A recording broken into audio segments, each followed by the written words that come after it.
Yay! Hello, everyone. Welcome to the Transatlantic Call-In Show. Today is the 14th of September, 2023. And this is the show where you can call in and you can talk to some trans people and you can tell us why we're wrong or why we haven't really transitioned or why actually you think the Decepticons were the good guys. Call in now. You can call in for free if you click on the link in the description below the video, and you can also call in on our number, which is +1 720 619 2288, which is also written just down below. This week, if you would like, you can call in, and there is maybe a little space in the lines, so now is the time to do it. This week you can call in and talk to me, resident British dickhead Katy Montgomerie. And also we have a special guest this week of Erin Reed. Yay! Erin, would you like to introduce yourself? Hi, everybody. My name is Aron Ra. I'm a transgender journalist. I cover all the LGBTQ legislation moving throughout the United States, as well as the major cultural issues, worldwide issues around transgender rights, liberation, and all the other things that we currently see moving its way through the news. Erin is like one of the pretty much the number one or like joint top person to follow on Twitter if you want to see like an update of which American states are moving towards eradicating trans people the quickest. There's some just depressing stuff coming out, but also you do tweet a lot of good stuff too. And often it's like, this Republican has just written a bill to torture children, and then it just got blocked in the courts. So that's good news. Not always the funnest thing to follow. But no. It's definitely it's a busy field of work, that's for sure. Especially in the United States right now, we had 535 bills targeting the LGBTQ community, mainly targeting trans people, and I cover them all at erininthemorning.com. And I make sure that this sort of on my newsletter, I release maps, like you said, that can give people a better idea of which states are moving the hardest right in terms of restricting transgender access to bathrooms or to medication or to the usage of our name and pronouns in schools. And so, yeah, that's what I do. And thank you so much for having me on today. That's all right. So Erin has been on before, and I was kind of thinking like, oh, Erin doesn't need an introduction. But then like, I think last show, some people were like, oh, we should have Erin on. She's never been on before. And other people were like, who's Erin? And I was like, she's been on before, guys. Come on. But, you know, obviously the audience is growing, so it's exciting. But if you are new here and you haven't been watching long enough to know that Erin has been on before, then maybe you also don't know that if you want to join in the show, you can also send a super chat of $5 or more, and we will read them out at the end of the show. And it's always a fun little competition between the two hosts. If you like Erin, or maybe if you really hate Erin, then you could vote in with a hashtag Team Erin. And if she gets more points than me, and we reach 25 votes, then I will write an embarrassing poem about her on Twitter.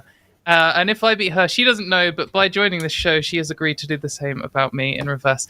So, of course, now is the time to embarrass one of the two of us, or both. If we get 50 votes, we'll see. But yeah, it's been a week as usual. There's been all kinds of nonsense going on in the anti-trans world. I will come on to it more in the polls, but I feel like a weird kind of when something bad happens, but it's kind of good because of the context. Anyway, we'll get on that onto a sec. But Erin, has there been any like major thing you've been focusing on this week? Oh yeah, so this week has been quite a busy week. We saw, for instance, in Florida, unfortunately, we saw a adult care provision that was allowed to stand up in court. So if you haven't really been tracking the news out of Florida, earlier this year, there was a bill that not only banned gender-affirming care for trans youth there, but also stopped all of the nurse practitioners from being able to prescribe medication for trans people in terms of like hormone therapy and whatnot. And for those that don't know about the United States and sort of how the medical system for trans care works here, nurse practitioners provide the majority of care here. And so by taking all of these nurse practitioners and blocking them from prescribing medication, it basically now meant that a lot of people lost access to their medication. On the other side of things, though, we just got this last week the first randomized controlled trial of gender Right? affirming Yeah, I care saw and its this. effects on people. Yeah, and so this Yeah. was about a week ago. It was a study in Australia where they essentially they were able to put half of the people in one bucket, which they did not administer any hormones, and then half of the people in another bucket, which they did. And they discovered that Get the cat on cam. Come on. I saw no. Hold it, dog. Oh. She kind of fell off. But so they put Aw. half of the people on hormones, and they put a delay on the other half.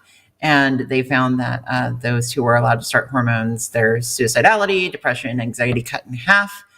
Versus unchanged for the people that were blocked from hormones. Now, the interesting thing about this is that previously, controlled trials, randomized controlled trials for trans people are considered unethical, primarily because there's so much evidence base around gender affirming care that it's hard to do. But what they did was that they saw that in Australia, the average wait times were 3 to 6 months. And so instead of disadvantaging people, they advantaged some people. They had it so that some people could start immediately, whereas the other ones had to just go through the normal Australian system. And that was how they managed to do the trial. Australia is mad because they're like, oh, actually, in Australia, you have to wait 3 to 6 months before you can start hormones. And maybe people are thinking, wow, that's quite a long time to wait. And over here in the UK, we're like, did you say 3 to 6 years? That sounds pretty good, actually. 3 to 6 years. Like, yeah. Oh, wow. That's fast tracking me into hormone therapy. Fast tracking, everyone's favorite word in this topic. We covered that story briefly last week, and maybe we'll go into it more if we get some more callers. But let's move on to the polls. So every week we ask a poll question and we see what the audience think, and then we argue about it. So last week we asked the question: do you think spending $45 billion to destroy a social media platform because it turned your daughter trans is big alpha brain male behavior? Well, big brain alpha male behavior. Erin, do you think it is? And obviously, this isn't about anyone in particular. It's just selected at random from the hat. All of the $45 billion acquisitions of major social media platforms. Yeah. I think I'll side with the 69 nice percentage there. I think that is the correct answer here. That is a good percentage. I hope that people in comments, I hope 7.6 thousand people work together in order to get that to a 69, because it's not our most serious question. But did you see this actually came out? I mean, I have two questions for you here, Erin. Obviously, we're talking about Mr. Musk. Firstly, when it happened, when he said he was gonna buy Twitter and stuff, and when it was happening in the courts, did you in your mind have some kind of, at least some of this is to do with him hating trans people? Do you think, oh, that's ridiculous, or you think 100%? I very early on, whenever Elon Musk bought the platform, or whenever they announced that he was thinking about buying the platform, which was in, I believe, March of last year, that was why I started a TikTok. That was why I jumped off of Twitter. I was like, I need to diversify. I got to get off this platform because Elon Musk is going to be horrific for trans people on this platform. This also came immediately after, this also came immediately after Babylon Bee got banned. Right. So essentially, they banned Babylon Bee, and Charlie Kirk, I believe, also had some issues. There were a number of people that were essentially banned from Twitter because of spreading a bunch of transphobic stuff. And so I remember reading something about how they called Elon Musk, and Elon Musk was upset about that. And it turns out that in the court hearing, there were some court hearings about the acquisition. They took the text messages, and literally Elon Musk was buying Twitter because he hates trans people. And then we got the new information about his daughter and how that played into his decision. His ex. So there was three things. That's what sealed the deal for me. It was it was actually the daughter thing, because first I saw him complaining about the Babylon Bee thing, and also Jordan Peterson, I think, had a misgendering thing of Elliot Page. And Elon was complaining about all of them. Then he announced a thing, and I was like, okay, he is a nut job, and also he's got too much money and no sense, and also he obviously he's desperate for attention and to control the narrative. So that they are big factors.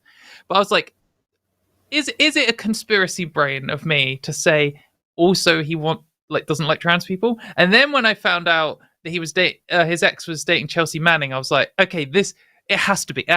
And then when I found out he has a trans daughter, I was like, okay, yeah, it's probably the biggest factor. Like, who he blames, like part of Twitter for radicalizing her, and it's all ridiculous. Like but we have seen multiple people get brainworms over trans issues to the point that they make incredibly self-destructive decisions. I mean, we've seen this with multiple celebrities and profile people. I genuinely think if there's anyone out there looking for a PhD topic in some mental health thing, study the people who have absolutely lost their minds, their careers, their reputations, their families over literally not even just being a right-wing shithead or falling into Nazism, whatever, literally just hating trans people, because there are so many examples. Like, obviously the big ones are like Graham Linehan and J.K. Rowling and Elon Musk and Jordan Peterson, but there are, those four alone are pretty big deals, and there's a lot of evidence for it, and it's pretty crazy. But like, there are so many other people who have, this is it now. This is who they are. So like, I have like personal experience with this. My fiance, Representative Zoe Zephyr out in Montana, she basically, the entire Republican caucus in the state decided, forget about all of our priorities. We're going to spike every bill that we have just to focus on like censuring and silencing and removing from the legislature her, because she like made some comments about an anti-trans bill that they were pushing. People lose their minds. Like, they lose their minds over trans issues, and it becomes like obsessive to them. Like, this is all they can focus on. I don't know if you saw, I mean, there's this constant sort of balancing act of following this major country and international level stuff where it's like, this political party is pushing to ban this form of healthcare and stuff. But then there's also the like super low level stuff where you end up knowing like the first names of all of these like C-tier wackos in the transphobe and gender critical community, and seeing how they're destroying their lives too. And like, one of them was posting the other day, I'm not going to say the name for various reasons, but one of them was posting the other day about how their twin was coming to visit, and their twin is either trans or is pro-LGBT, and so they wore the gender critical flag colors to annoy them, and then wrote this really like sad monologue of how like, I made all these transphobic jokes and no one laughed, but I did. And it was just like, but it's weird how intense it is. Like, I feel like I got fairly obsessed with LGBT issues. I mean, partially because it directly affects me, but also partly because I'd get addicted to arguing. But even then, I would send like hundreds of tweets in a day, and still loads of them would be about other things, and I would still do like arguments about religion and all this other kind of stuff. And then you look on these transphobe people's ones, and they tweet even more, or whatever social media is, and they only talk about trans people, and they only even talk about the same 5 trans people, and they shoehorn it into the most ridiculous places, and then they whine that their like partner broke up with them because they couldn't stop talking about Jessica Yaniv or something. It's just like weird. What is it? It's been like 550 days since Leah Thomas won, one singular swimming competition within this massive amount of swimming events. And she's lost the record since. And there are still major news outlets that will write a story on Leah Thomas randomly. Like, and Angela Mulvaney, like that whole thing.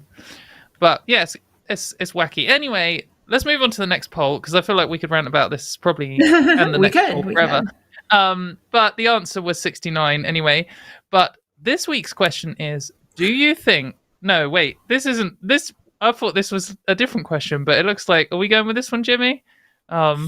Producer has maybe chosen this one. Let's just give it a sec to see if it changes, because we'll talk about this one if we want, but I thought I can talk... I wrote an article about that one. 1 second, I'm fixing it. I don't know why. I was actually, I believe, the first person to write an article on that topic. It blew up. I saw, the person who did it. Well, I think we've done this question before. Actually, let me do the setting for the question that's coming up, and that is, okay, right. Here's the question. It is: should uniforms in schools, workplaces, and institutions be different by sex/gender?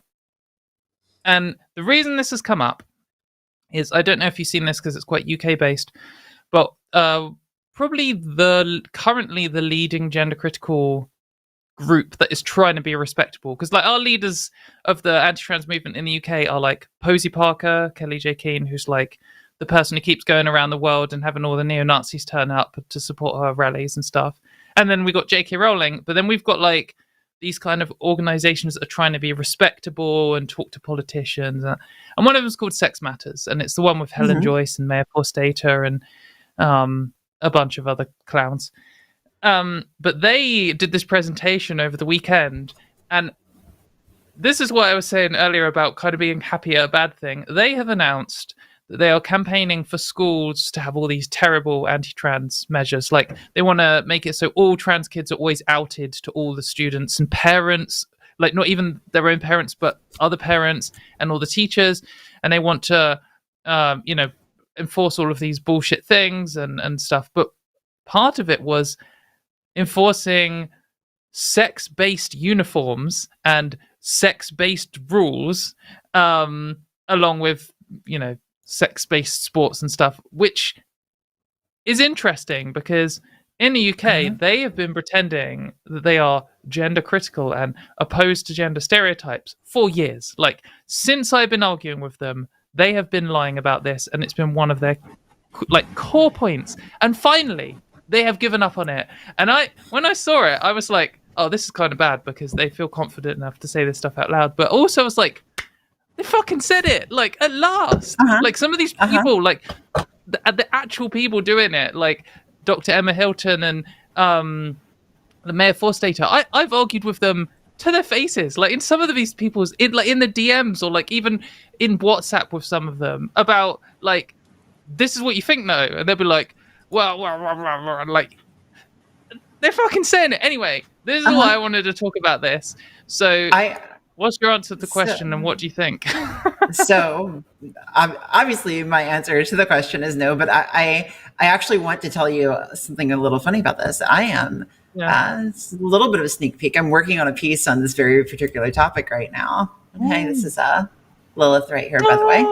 Actually, no, the Sappho behind me right now. So I'm working on a piece on this particular topic right now. And one of the funny things about it, I don't know if you have looked at the event page for the Sex Matters event, but if you look at the event page and you scroll down, there's actually a section that says dress code for the event.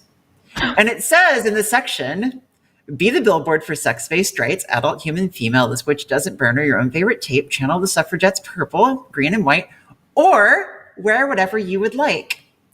Interesting, huh? Yeah, almost like exactly the opposite of what they've been campaigning for. It's just such a contradictory mess. Like the whole, I mean, in a way, I almost feel like the people who don't bother trying to make it cohesive ideology, like they'll just be like, yeah, fuck it. Anyone should be allowed to wear what they want, apart from trans people who shouldn't be allowed to wear what they want. Like that's that's what it boils down to. That's exactly what it boils down to. It is, but when they're trying to be like, oh, actually, no, we're feminists, you see, so that means that we believe that trans people can't wear what they want. It's just like, yeah. So like I saw even in like that thread, there were people that described themselves as quote unquote gender critical that were saying things like, girls need to wear blouses and skirts for biological reasons. Like there's this biological aspect to blouses and skirts. Like never mind that if you go back, you can see every single kind of clothing worn at different points in history. Like clothing is not biological. There's no biological basis to clothing. It is made to fit people and to express yourselves. Like that's the whole purpose. This quote from someone called Gender Critic saying, where is the oppression in having sex-based school uniforms? Indeed, girls need blouses and skirts to reflect their biological differences, including their hips, so that even if the uniform was intended to be sex-neutral, trousers and shirts would still need to be co-opted to reflect the innate biological differences between boys and girls. Like, no, it doesn't. Yeah, it's just right. Like, it's so clear crazy to me.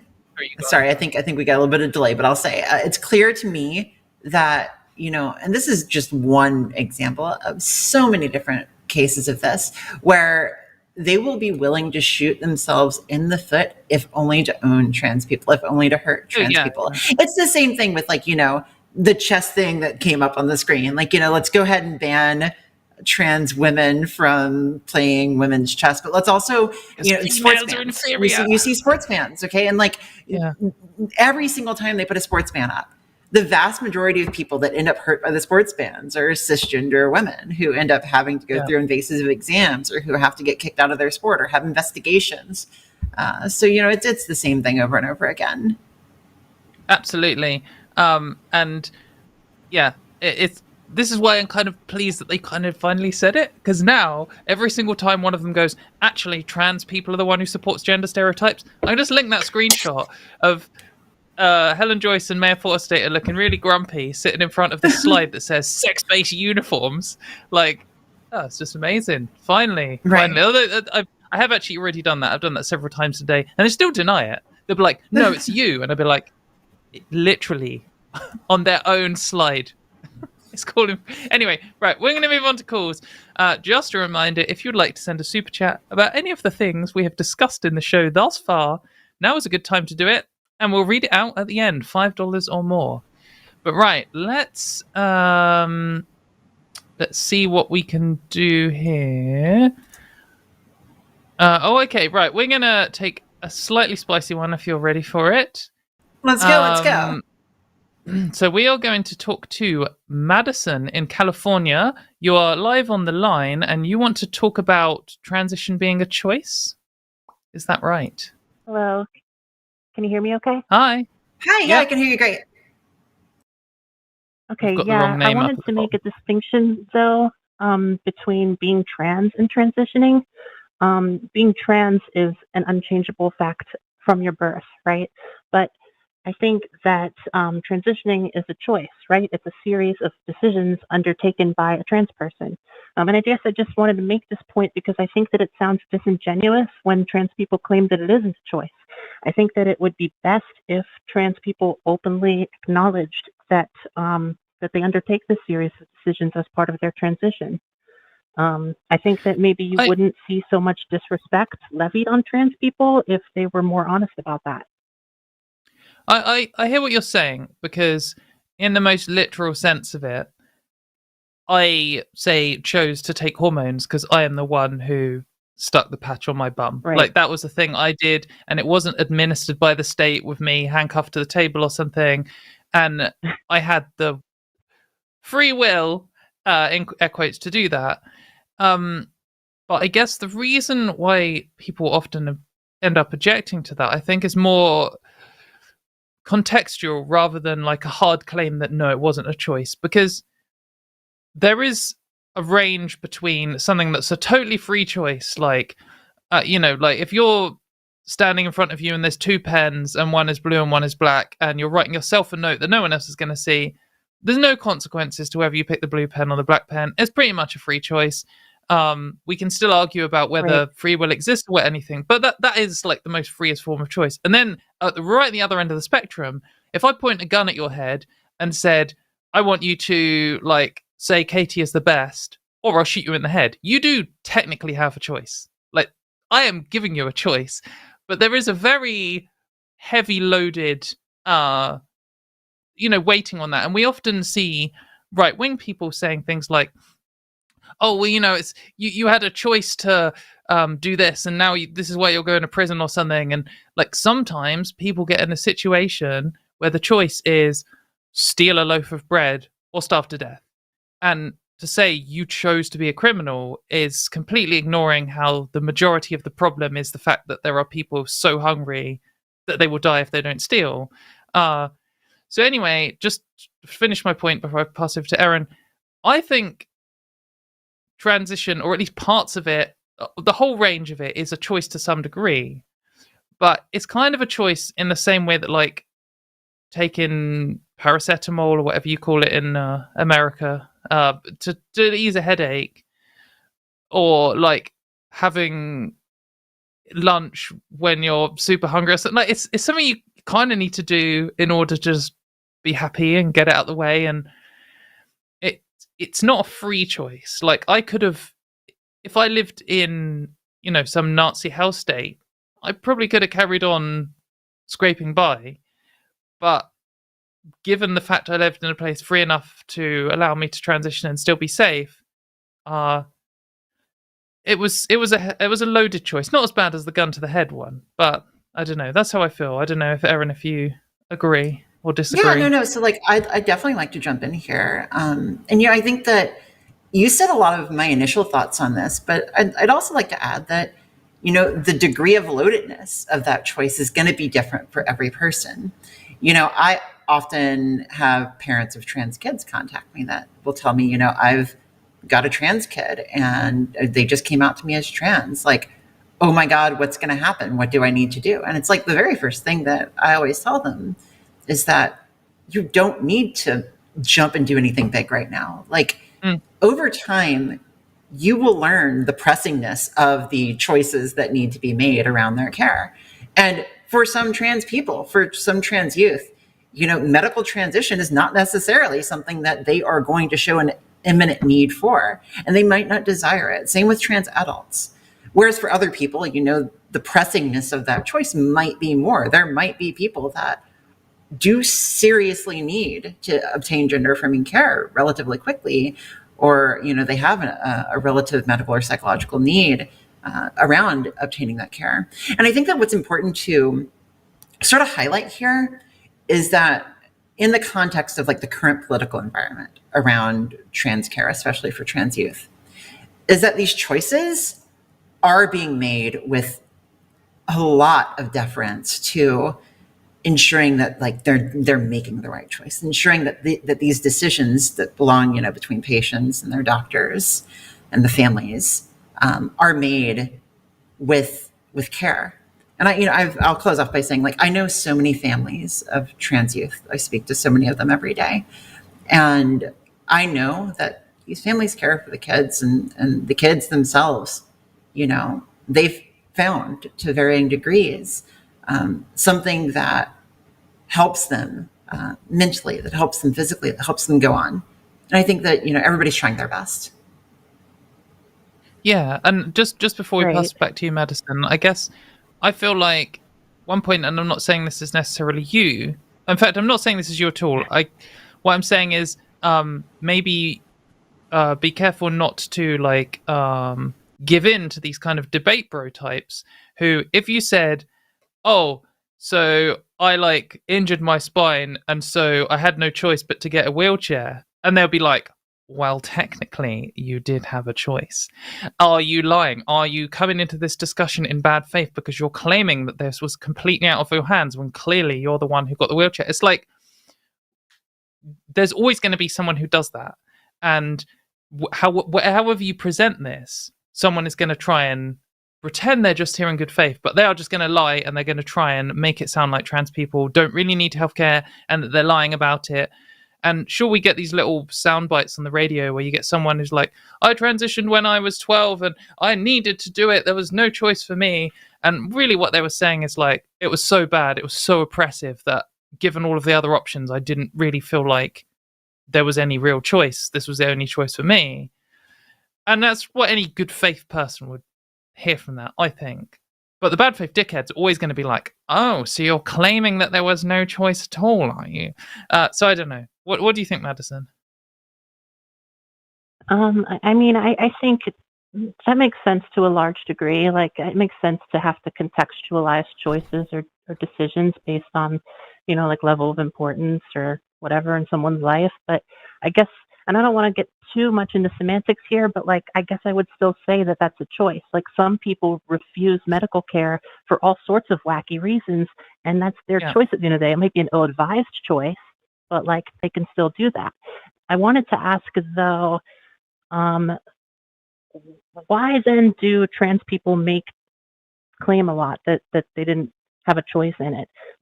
Is it something that they genuinely believe, or is it made for more strategic arguments against transphobic people? I can recall from the gay marriage debates way back when that one of the early arguments for gay marriage was that being gay is not a choice. And I think that's true for the most part. But even if being gay was a choice, there's still nothing wrong with that. You know, like we sort of like transitioned from that whole not a choice argument to a choice. And I guess I wonder if there will come a time where we need to sort of say it's okay to choose to be trans as well. Yeah, I do think it's important to That makes say, sense. even if being LGBT was 100% a free choice, that we should still be arguing all exactly the same things, that LGBT people should be allowed to do that, and anyone should be allowed to do that, and it's morally neutral in the same way that not being LGBT is. To answer your like choice question, I think it is just people reacting out of frustration because like pretty much every trans person I've ever talked to, and Erin can say whether this happened, at least one person who you come out to is like, well, can't you just not be a gay man? Can't you just not be like, get on with it? Can't you just be a cross-dresser? Or like these things, like, can't you just choose something else? Right. And sometimes people say it directly to you, like, well, you know, you'll just have to get over it. Like back in my day, we didn't have any of this pansying around. We just got on with dealt with our hand or whatever. And if you say, well, yeah, technically it is a choice, but it's a really bad one for me, and it's not that far off the gun to the head situation, they'll be like, well, is there a gun to your head? No. So just get on with it. You can just choose to get over it. And then they're like, oh, for God's sake, it's not like that. It's not just a free choice. And I don't think lots of people spend time debating the philosophy of what technically counts as a free choice or not. To them, it's just like, well, look, this is a fucking decision I made, and to me, it feels like it feels like the only option. I am well aware that I could have chosen not to transition, technically, but it definitely got to a point where I was like, this feels like the only option. I didn't really have a choice. Like, I didn't really have a choice to take that alone. You have to buy a new car. You know, it's like it did technically have a choice to do your job aside. Something's just happened to your microphone. You sound like you're a mile away. I'll jump in though. I'll jump in though real quick. I think, you know, for me, and speaking personally, and maybe like my own way that I've formulated this for myself, it certainly doesn't feel like I've had a choice in being who I am. Like I know that I can go all the way back to whenever I was like 8 years old. I had my own little website at 10 or 11 years old that was like Erin's site of Erinness. It was like this little old GeoCities website. It was garish and pink and filled with all of the really, really old style graphics. For as long as I can remember, this is who I am. But, you know, I perhaps did choose to shut that side of me down for a long time after I turned 16 or 17, because back in 1999, it was impossible to be a young trans kid or a trans teenager and to transition. It just wasn't something that was offered to me. And so I lived my life, you know, with that side of myself not explored, with that side of myself not treated. And I can tell you, you know, for 17 years after I turned 13 years old, I had panic attacks, and I went to therapists. None of them knew why I had panic attacks. I didn't necessarily know why I was having panic attacks, and they were really common. I started gender affirming care whenever I came out at the age of 29, and overnight, 17 years of panic attacks went away. Like, yes, it was technically a choice for me. Like, I started gender affirming care. I chose to transition. I didn't choose who I was, but I did choose to take the steps to address who I was. And the result of that choice was extremely rewarding. And it's helped me find the parts of who I am and put them together. And I think that that's the case for a lot of trans people who didn't have the choice to be who they are, but who did make the choice to finally express that to the world. Yeah, and also I just don't think anyone would ever say, oh, you could have chosen not to have your tooth taken out. Like, it's just not really a thing, is it? People don't have that argument. Like, if you got toothache, you just deal with the problem. And you'd be like, oh, it's so painful, I had no choice but to go to the dentist. So, like, that's just how people talk, and then people only get all weird about it when it's about LGBT people. Like, technically, even if being gay isn't a choice, you could still choose to have a straight marriage. There are some people who do it, but, like, you don't get to choose who you fall in love with. So, I don't know. I kind of understand what you're saying, but I just think the people who have issue with this are bad faith idiots anyway. So, yeah, I mean, I guess then my follow-up question would just be, I wonder whether it's time, though, to shift our arguments away from the whole not a choice thing and start, approaching this from an angle of, I made an informed decision. I weighed the pros and the cons, and I decided to transition genders for this array of reasons. You know what I mean? Like, yeah, but no one's going to listen to that. For example, no one cares. You're like, I weighed up the pros and the cons, and I determined that my chance of well-being would go up by 60%. They didn't give a fuck. They'd be like, well, don't do it then. What you needed was better therapy. What you needed was someone to not brainwash you and groom you into thinking that mutilating your genitals would... They don't care. So that's what I'm getting at a little bit. Like I have people in my life who sort of imply that, you just, a bunch of these like wacko psychiatrists brainwashed you, and the pharmaceutical industry is trying to make a quick buck, and like all of these things like that. And I would like, I have two options to respond there. One option is to be like, oh, woe is me. I don't have a choice over this. I just simply have to be a girl, whatever. Or I could stand up to them and say, you know what? That's not what happened. A bunch of wacko psychiatrists did not brainwash me. I looked at, my life and the direction that it was headed before transitioning. And like, I made the decision to undergo medical transition and to come out to everyone in my life, etc. Like, I just think that is like an argument that people respect a lot more. And that I think like if more trans people, I don't know, I think it might be worth really like introspecting on some of the reasons that we give for our decisions to transition, and like, I don't know, just really think about it going forward, because, it would be best if we could change some people's minds on this subject instead of them thinking they got brainwashed or something. Sorry. So there is actually sort of, I think, a kernel of truth to what you're saying, like a nugget of truth to pull out from this that I have used in my own framing. And that's the bodily autonomy framing. This is a common framing for issues around transgender rights. And what we've seen is that the same arguments that are used against, for instance, abortion care are levied against trans people.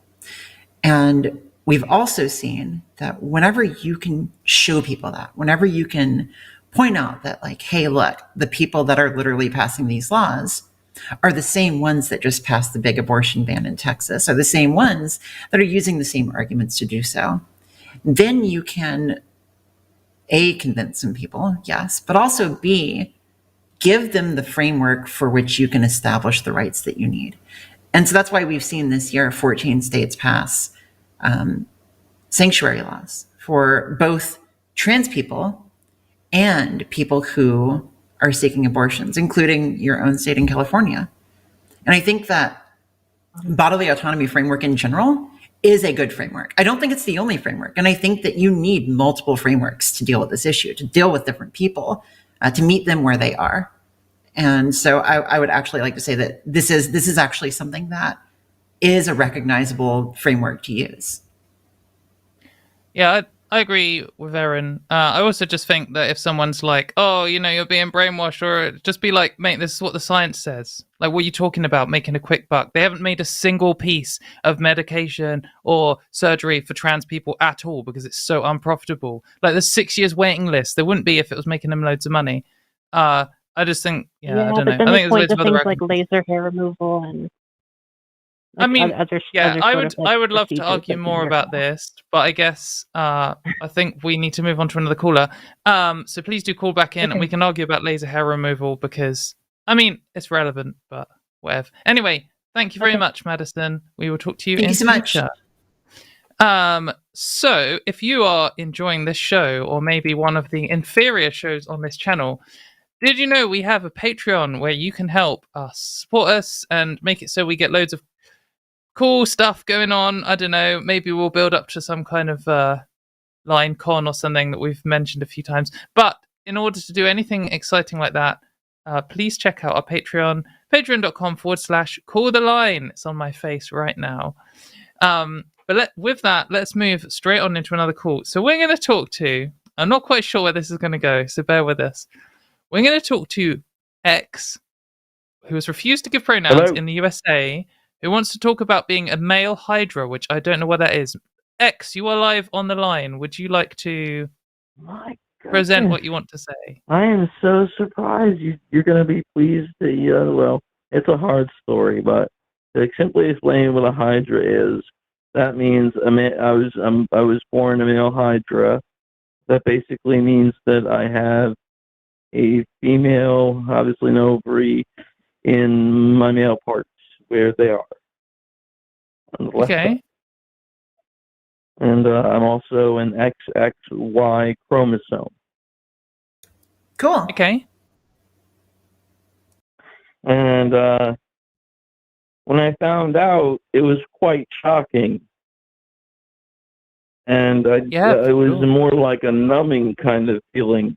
It just numbed over, and I really kind of put it down deep, and I didn't want to deal with it. And I said, well, that's an interesting thing to deal with. And recently, it's become a harder issue because when I've really examined it, I'm sitting here thinking, well, maybe evolution doesn't want me around because it makes me feel like I'm a freak, and I know I shouldn't feel that way because it also makes me feel guilty because other Hydras who haven't come out yet, the Hydra is listed right on a lot of different social dating sites and dating apps. You can come out as a Hydra on those. Yeah. But people in my community are so stigmatized, even amongst our transsexual people that know about us, because some people in my community would say that we are more of a woman than a trans woman, and I'm not one of those. I don't share that opinion. I think it's your identity, if you want to, whatever. But that we are more women because we have an ovary by natural selection, not by in natural selection. And that my own people can be that level right wing about it and not be more open minded when they themselves have something that is so highly stigmatized against the righteous fundamentalist Christians that we need to become joining together and fighting. You don't need to be bickering against ourselves. So sorry to cut in, X. But yeah, like you said a few things, and it'd be cool to address some of them. I guess I'm sorry if I talked too long, but no, you're okay. It's just we'll just keep it a bit of a back and forth. Just but no, right. You're great. It's good to hear from your story, and thanks for calling in. And I feel for you. And the first thing I guess I want to say is I know that inside marginalized communities and also between them, you can get these people who hate each other or do this kind of hierarchy thing, or we're more this than you, or we're better. And that isn't what I think about you, and I know you don't think that about me, and I'm sure that isn't what Erin thinks. And this whole show is about, like, our vibe here is that we're all in this boat together, like you say, against the people who are trying to stigmatize you and, to be honest, are responsible for you feeling like you said maybe you worried you felt like a freak or something. That is a feeling that lots of gay people have, lots of trans people have, lots of intersex people have. And it's a feeling pushed on us by these bullshit, you have to fit into this box society, which ignores the reality of people's lives and of biology. And, if you find out you have various sex characteristic combinations, which is rare in humans, that means nothing, like, morally. It's neutral. Anyone could have any combination of anything, and they're still a valuable person. They're just as likely to be a nice person or a bad. They're just as worth, a valuable member of society. And anyone saying otherwise is a common enemy of all of us, because usually, if they're going to hate people like you, they probably hate people like me, and they probably hate people like gay men, and they probably hate and yeah. So totally agree with you. I guess one thing I would also add on this, you said this comment about evolution not wanting you to be around, just because this is also like a skeptic show, and evolution comes up quite a lot on our other chat on our other shows. Sorry. Evolution doesn't want anything. Evolution doesn't care. It doesn't have a purpose. It doesn't believe anything. It's just a process that happened. It's just like maths in action. And every single new species, every single development, every single special characteristic that we see, there was an animal or plant or bacteria or whatever of that, species or whatever, which had something different.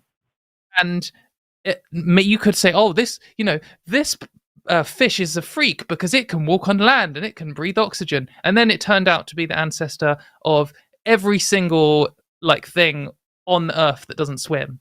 So sure, maybe you could say freak, but in that case, it's just like something potentially advancing evolution. Maybe all humans will be like you in 10 million years. The thing is, this idea of normal, or that humans are this static existence and everyone has to stick to this normal thing, that's anti-evolution. Evolution just doesn't give a fuck. It's just, people are born with all kinds of differences, and that is literally how any species survives. The species that are born with minimal differences get wiped out by diseases, which suddenly find a niche and an ability to target all of them.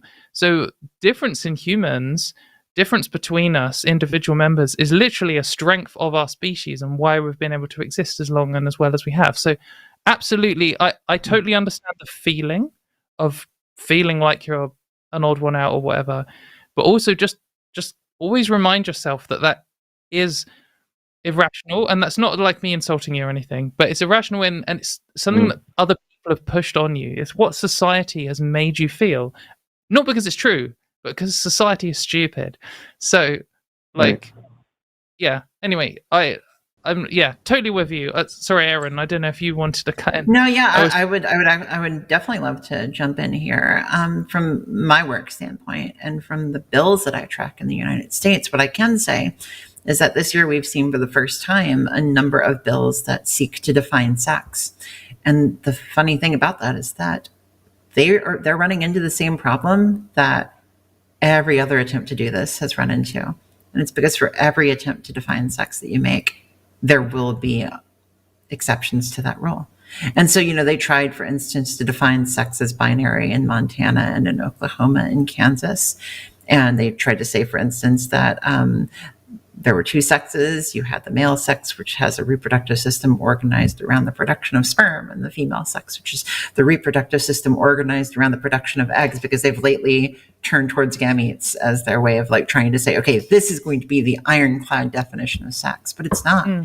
There are examples of people who have different reproductive systems that produce both or neither. And I think that our fights, while they are not the same fight, they intersect. And intersectionality is so important, because whenever trans people push for, transgender rights and liberation, we also have to be cognizant of the other communities of which there are people that belong to our community also belong to.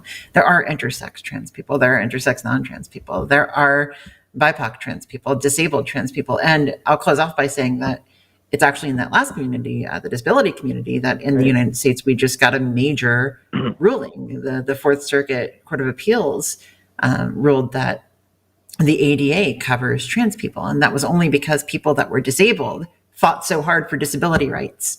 And so all of our fight kind of connects to each other. And I think that it's really important to note for you as well. Mm-hmm. Definitely. One thing also, a couple of say again? What are you feeling to what we've just said there? Well, I feel a lot, and I think it all really did rhyme true, and it really rhymed true with something I was pondering, kind of an epiphany I came to as I was listening to the classical hold music, which was quite wonderful in a lot of different ways. But I was thinking maybe their advice is going to be something like, you can be whatever you, like Katy Montgomerie, you can be whatever you want, mate. Just let's get together and have a guinea, okay? Something like that. You can be whatever you want, mate. Def. That's my vibe. And yeah. And but I still like I have a fundamentalist Christian aunt who says what I got going on is a birth defect. But I told her I want to own it as part of my womanhood, because before I had this medical thing diagnosed and found out I was a Hydra, I was representing myself as like a twin spirit, twin flame kind of thing, where I was both masculine and feminine at the same time, had those two identities going on about myself and personas that I would put forth. Depending on how my mood was, I would put forth a more feminine persona or a masculine persona, depending. And now that I'm deconstructing my faith and my religion, and I found that deconstructing faith and religion are both two different processes, you know, you want to keep one and get rid of the other. You want to switch up one and get rid of the other, or switch up both of them. Yeah, totally. I think that this is a skeptic show, so I will say that religion contributes to lots of the problems with stigma, but it doesn't have to. Trust me, I should know. And I should know. There are, I don't want to let the high patriarchy control evangelical wackos take full control over like Christianity or religions, because most people in our lifetime are not going to stop being religious, but a lot of them can stop being bigoted. And at least in the UK, I think maybe most religious people aren't bigoted. So it's certainly achievable. I mean, I don't know which state you're in the US, and you don't have to say, but it can obviously be more or less achievable depending where you are, which itself is an argument against the religion. But yeah, I understand that it's. And I'm more than one color of the rainbow too. Yeah. Yep, and the way that I came to realize that was, and I don't know, I wouldn't say I have any gene that makes me any one or sexual orientation. I would say I just kind of woke up one day and I was just in front of my computer watching atheist debates from probably back in the day, and way back in the day, before the line was ever a thing. And it was just like, what am I doing with myself? I'm a Hydra non-binary gay guy who's realizing he's gay, but trying to think his way there. I actually thought my way to being gay. I wasn't born that way. I thought my way there. I said, if another man can love another man romantically, well, then so can I. And boom, it was all right there. Well, that is an interesting topic on its own, but I think we're going to have to move on to another caller. Thanks very much for calling, X, and sharing your story. Sure, yeah. It was good to hear you, and hopefully you'll call again in the future. I had never heard the term Hydra before, and I was Googling it there. I haven't found much about it, but I presume that, perhaps it's a term that they just describe themselves as, that we haven't seen much about yet. But they did say it was in dating apps, so maybe it's there. I don't know. It's always interesting to learn about how people describe themselves. Absolutely, and especially whenever it comes to intersection conditions, so many of them are rare, and I know that intersex friends of mine are usually very happy to find community. So, yeah. Right, so we are about to move on to, again, I know I've said spicy twice, but I think the next one's going to be maybe the spiciest in line. But first, I would like to talk to you all about this amazing channel and why you should come and watch more of our shows, because obviously the Transatlantic Calling Show is the best show on this channel. I'm just looking for what the actual date is. The annoying thing is we have this like rota that says who's on all the shows, so I can read it out. But obviously it's an American date format, and I'm like, the 14th? There isn't 14 months. Like, what the fuck is this bullshit? The 9th of February. But I have now found it. But yes, next week, starting Sunday, you can watch the Sunday show with Jimmy and Matt. Oh, you could on Monday if you're around. Aron Ra is on Skeptalk. On Tuesday on Dying Out Loud, we have Dave Warnock. On Wednesday with Matt's The Hang Up is on. I don't know if any of these have guests yet. They're not in the rota, so maybe they're all just flying solo. And then on Thursday next week, back to the usual time, we have Arden and also mystery guest. So it's going to be a good week of stuff. There's some pretty strong people coming up on the shows. So also you can call in and argue with them about other things like religion and stuff if you would rather talk about that. But really we'd like it if you called in and talked about trans stuff. And that is what we're going to talk about next. We are going to talk to Andrew in Ukraine, who wants to talk about trans women in sports, my absolute favorite topic. Andrew. Hello. What do you have to say? Hi, how's it going, Andrew? Hello. Yeah, it's okay. How about you? Good, thanks. Pretty good. What do you want to say about trans women in sport? Well, it's just something that I can't help, but I feel like it's unfair, and I would like to hear what you have to say about it. Like, what are your arguments? Okay, that's very open-ended. I guess I did a lot of talking in the last one. Erin, would you like to start on this one? What's your general position? Maybe Andrew can provide a counter-argument, because he said it's unfair, but that, like, what all trans women in all sports, or? Well, okay. Yeah, maybe if I specify, just to help you. Okay. If that's okay. Because it's a big topic, and then Erin can cut in. Sure. Yeah. So the fundamental claim is that humans are sexually dimorphic species. So,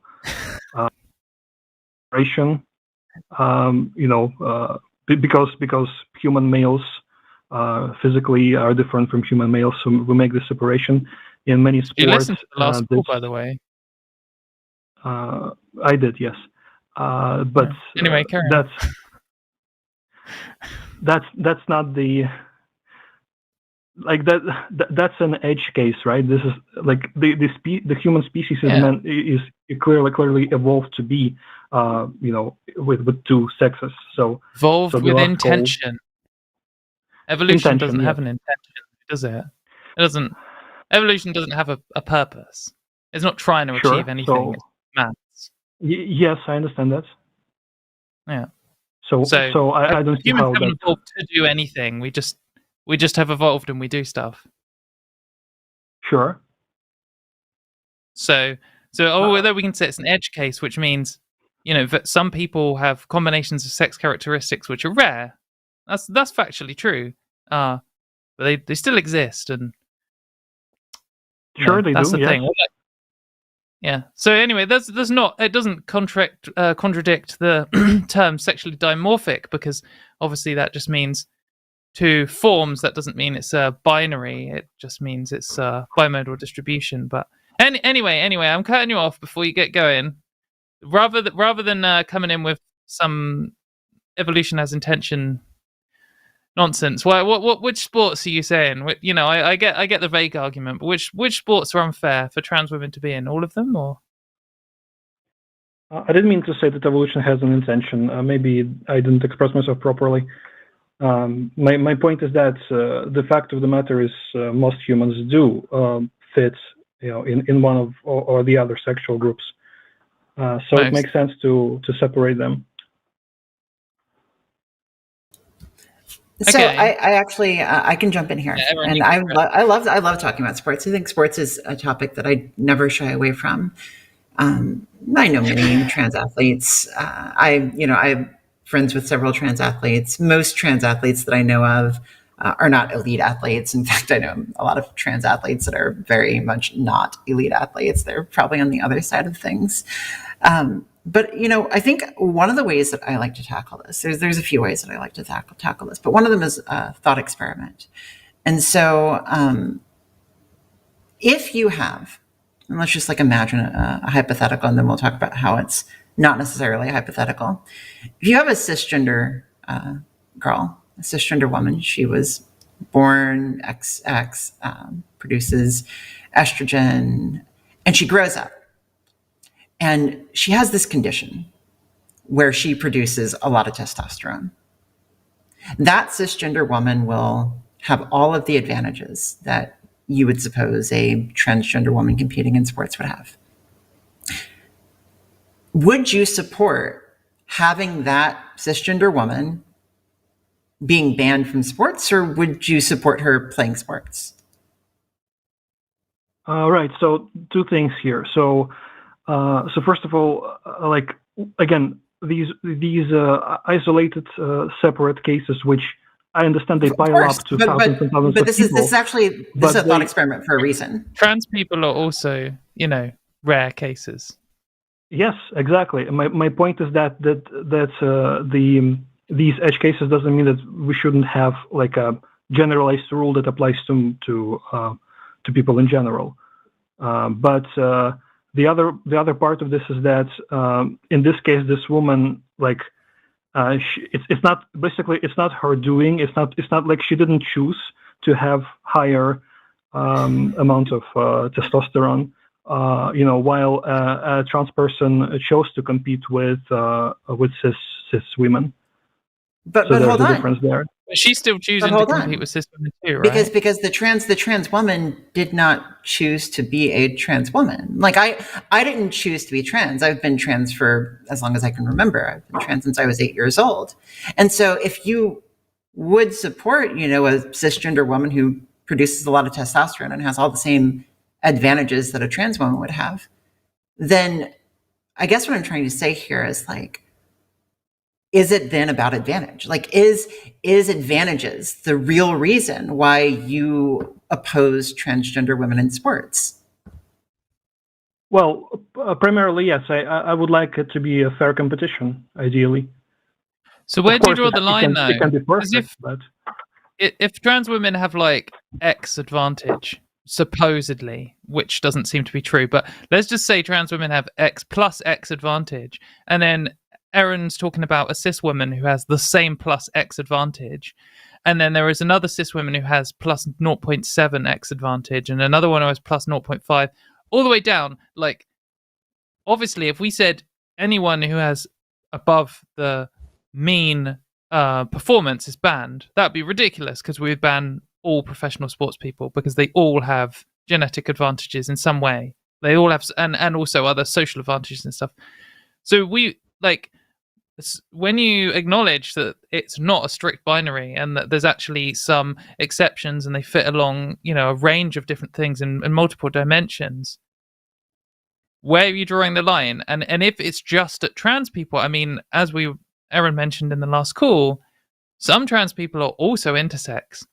And so if you're both, are you being included because you're including intersex people, and they didn't have a choice, or are you being banned because you're trans and you allegedly did have a choice?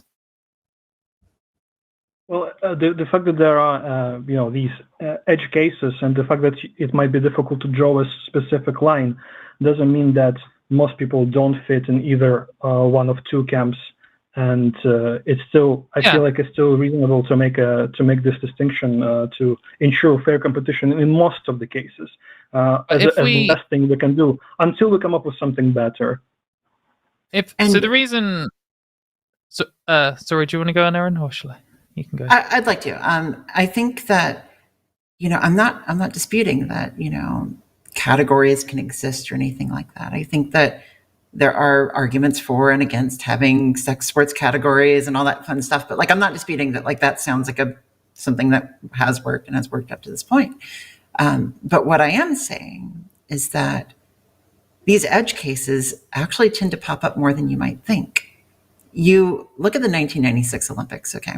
And they tried to basically say, we're worried that there are, men competing in women's sports. And so they went ahead and they tested all the women competitors that were in the Olympics.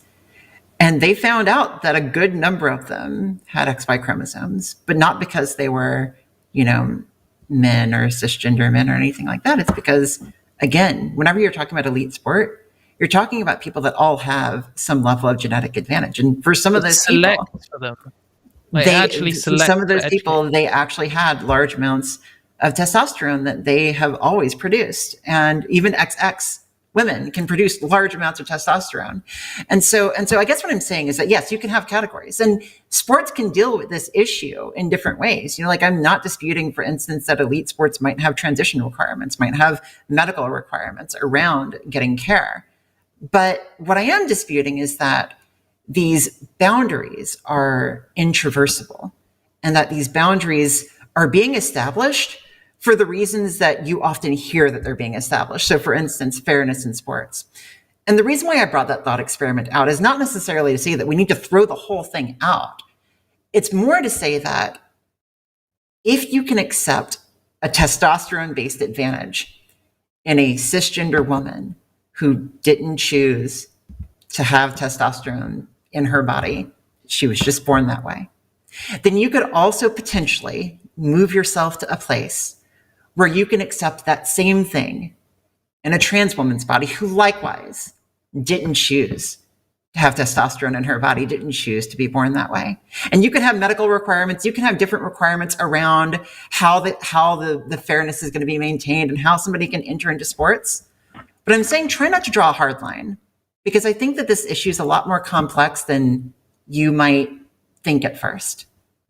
I'm going to be more confrontational than Erin and just say, if you had two materially identical in terms of sporting performance people, and one of them's trans and one of them's cis, the fact that one of them chose to be where they are, whether they did or not, it's a totally meaningless distinction. Like, it doesn't affect sport. Like, someone's history, they're identical. What's the difference? If the only difference is choice, then the argument's rubbish.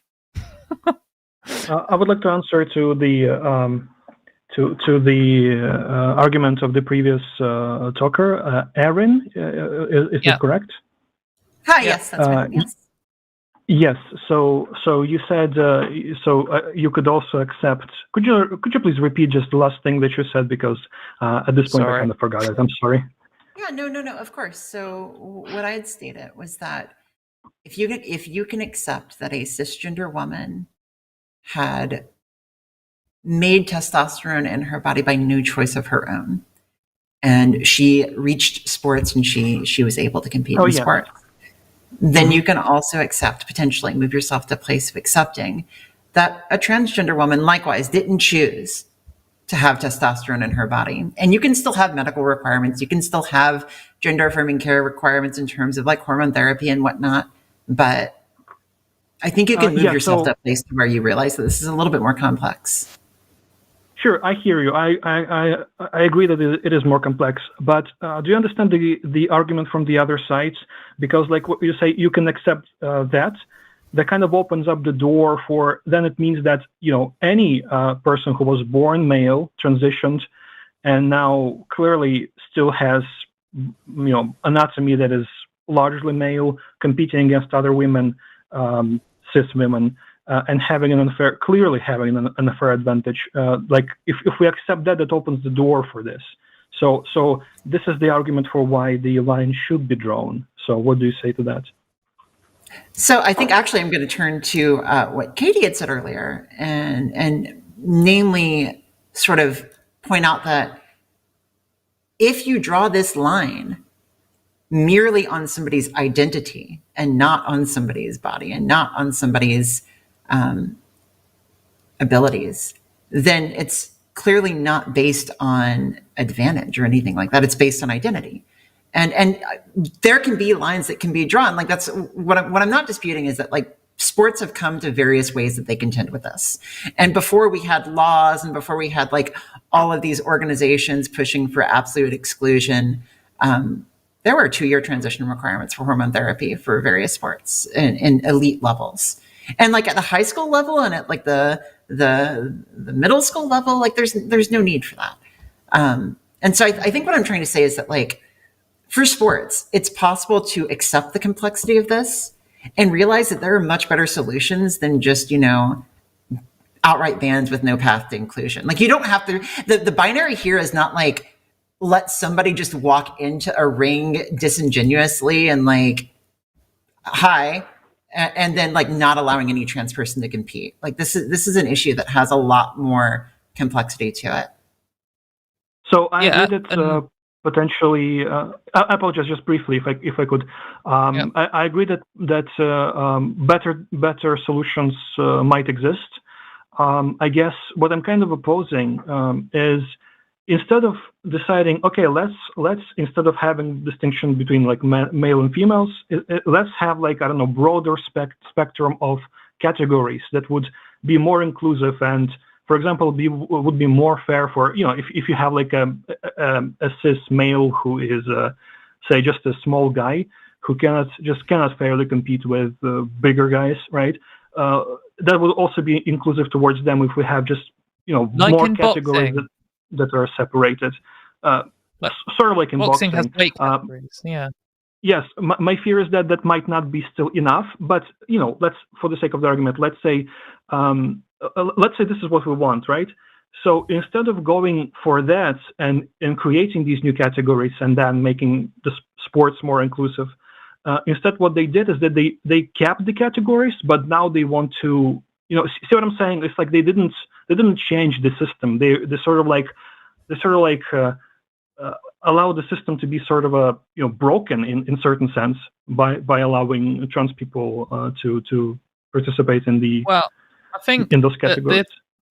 Like historically, I mean, trans people today, and even worse in history, have had absolutely no political power to change any systems in any way at all. Like, absolutely, I want to like tear down the gender binary and say, oh, fuck you to all this bullshit, but there's nothing I can do. I mean, this is the best I can do, argue on the internet with people calling in, but like, that we don't have the power to tear up the whole way people view sporting categories, which have been there for hundreds of years. But we were able to say, look, hey, we're a really rare exception, and we're actually really bad at sport anyway, and trans women have statistically underperformed at every single sport, every single level for the whole of history. If you put on some requirements, can we just play in your games? And they're just like, yeah, whatever. And then all of a sudden we got this trans panic, and it came out of nowhere, and they've all decided that banning us from public life is their number one goal, and sports is the easiest to sell to idiots, basically, as something to ban us in. So that's why we're seeing this argument where we're saying, hey, well, we were included, and now you're trying to ban us. This is bullshit, because it's taking things that, like, there are loads of people I know who, since I've known them, have been banned from the sport they play. Like, I know loads of people who play football at like the sort of town level, where they're no way going to be the best in anything, and they're not going to be someone you've heard of or whatever. But they played football, and now they're banned from it or whatever because of stupid regulation changes. And yeah, we could say, hey, rather than just saying, can you not ban my friends from playing football with their mates, we could tear up the whole concept of sporting categories, and maybe we should categorize football by like muscle thickness or something instead. Like, you can see why we're arguing for, can you not just ban us, because it was working fine before. I want to jump in real quick. This will be really fast. There's a very specific case of this, Katie. This is Natalie Ryan, a disc golfer in the United States. And she transitioned like 10 years ago. She's been playing disc golf for a really long time. She's been through, I think it's something like 30 or 40, 60 disc golf tournaments. The second that she wins one tournament, she's lost all the rest of them. The second that she wins one tournament, and remember, she's been transitioned for 10 years. She's been playing for, years. They then ban her from disc golf. It's like, it's clear that like, whenever you see those kinds of things, you look at them and you're like, this isn't about advantages or anything. It's just that exactly. It's political. Like, you see somebody and it's like, she's been here for so long, and you're just going to toss her out the second that she won something. And it's because if you're a knobhead looking for votes, politician, and someone's like, your staffers is like, oh, look, a trans woman has won a sport. They're like, I can make a big scene about this and get in the news for banning her, and then all of the shitheads will vote for me. And that's why it happens. Like, I think, I respect your not coming in like that at all, Andrew, and you obviously want to, have the discussion, and you're prepared to meet us halfway and all this kind of stuff. And probably that's the kind of people who this show selects for.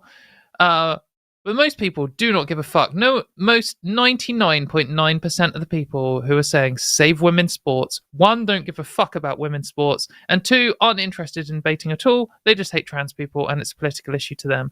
So I think that is the context. And, I'm absolutely, enjoying your call.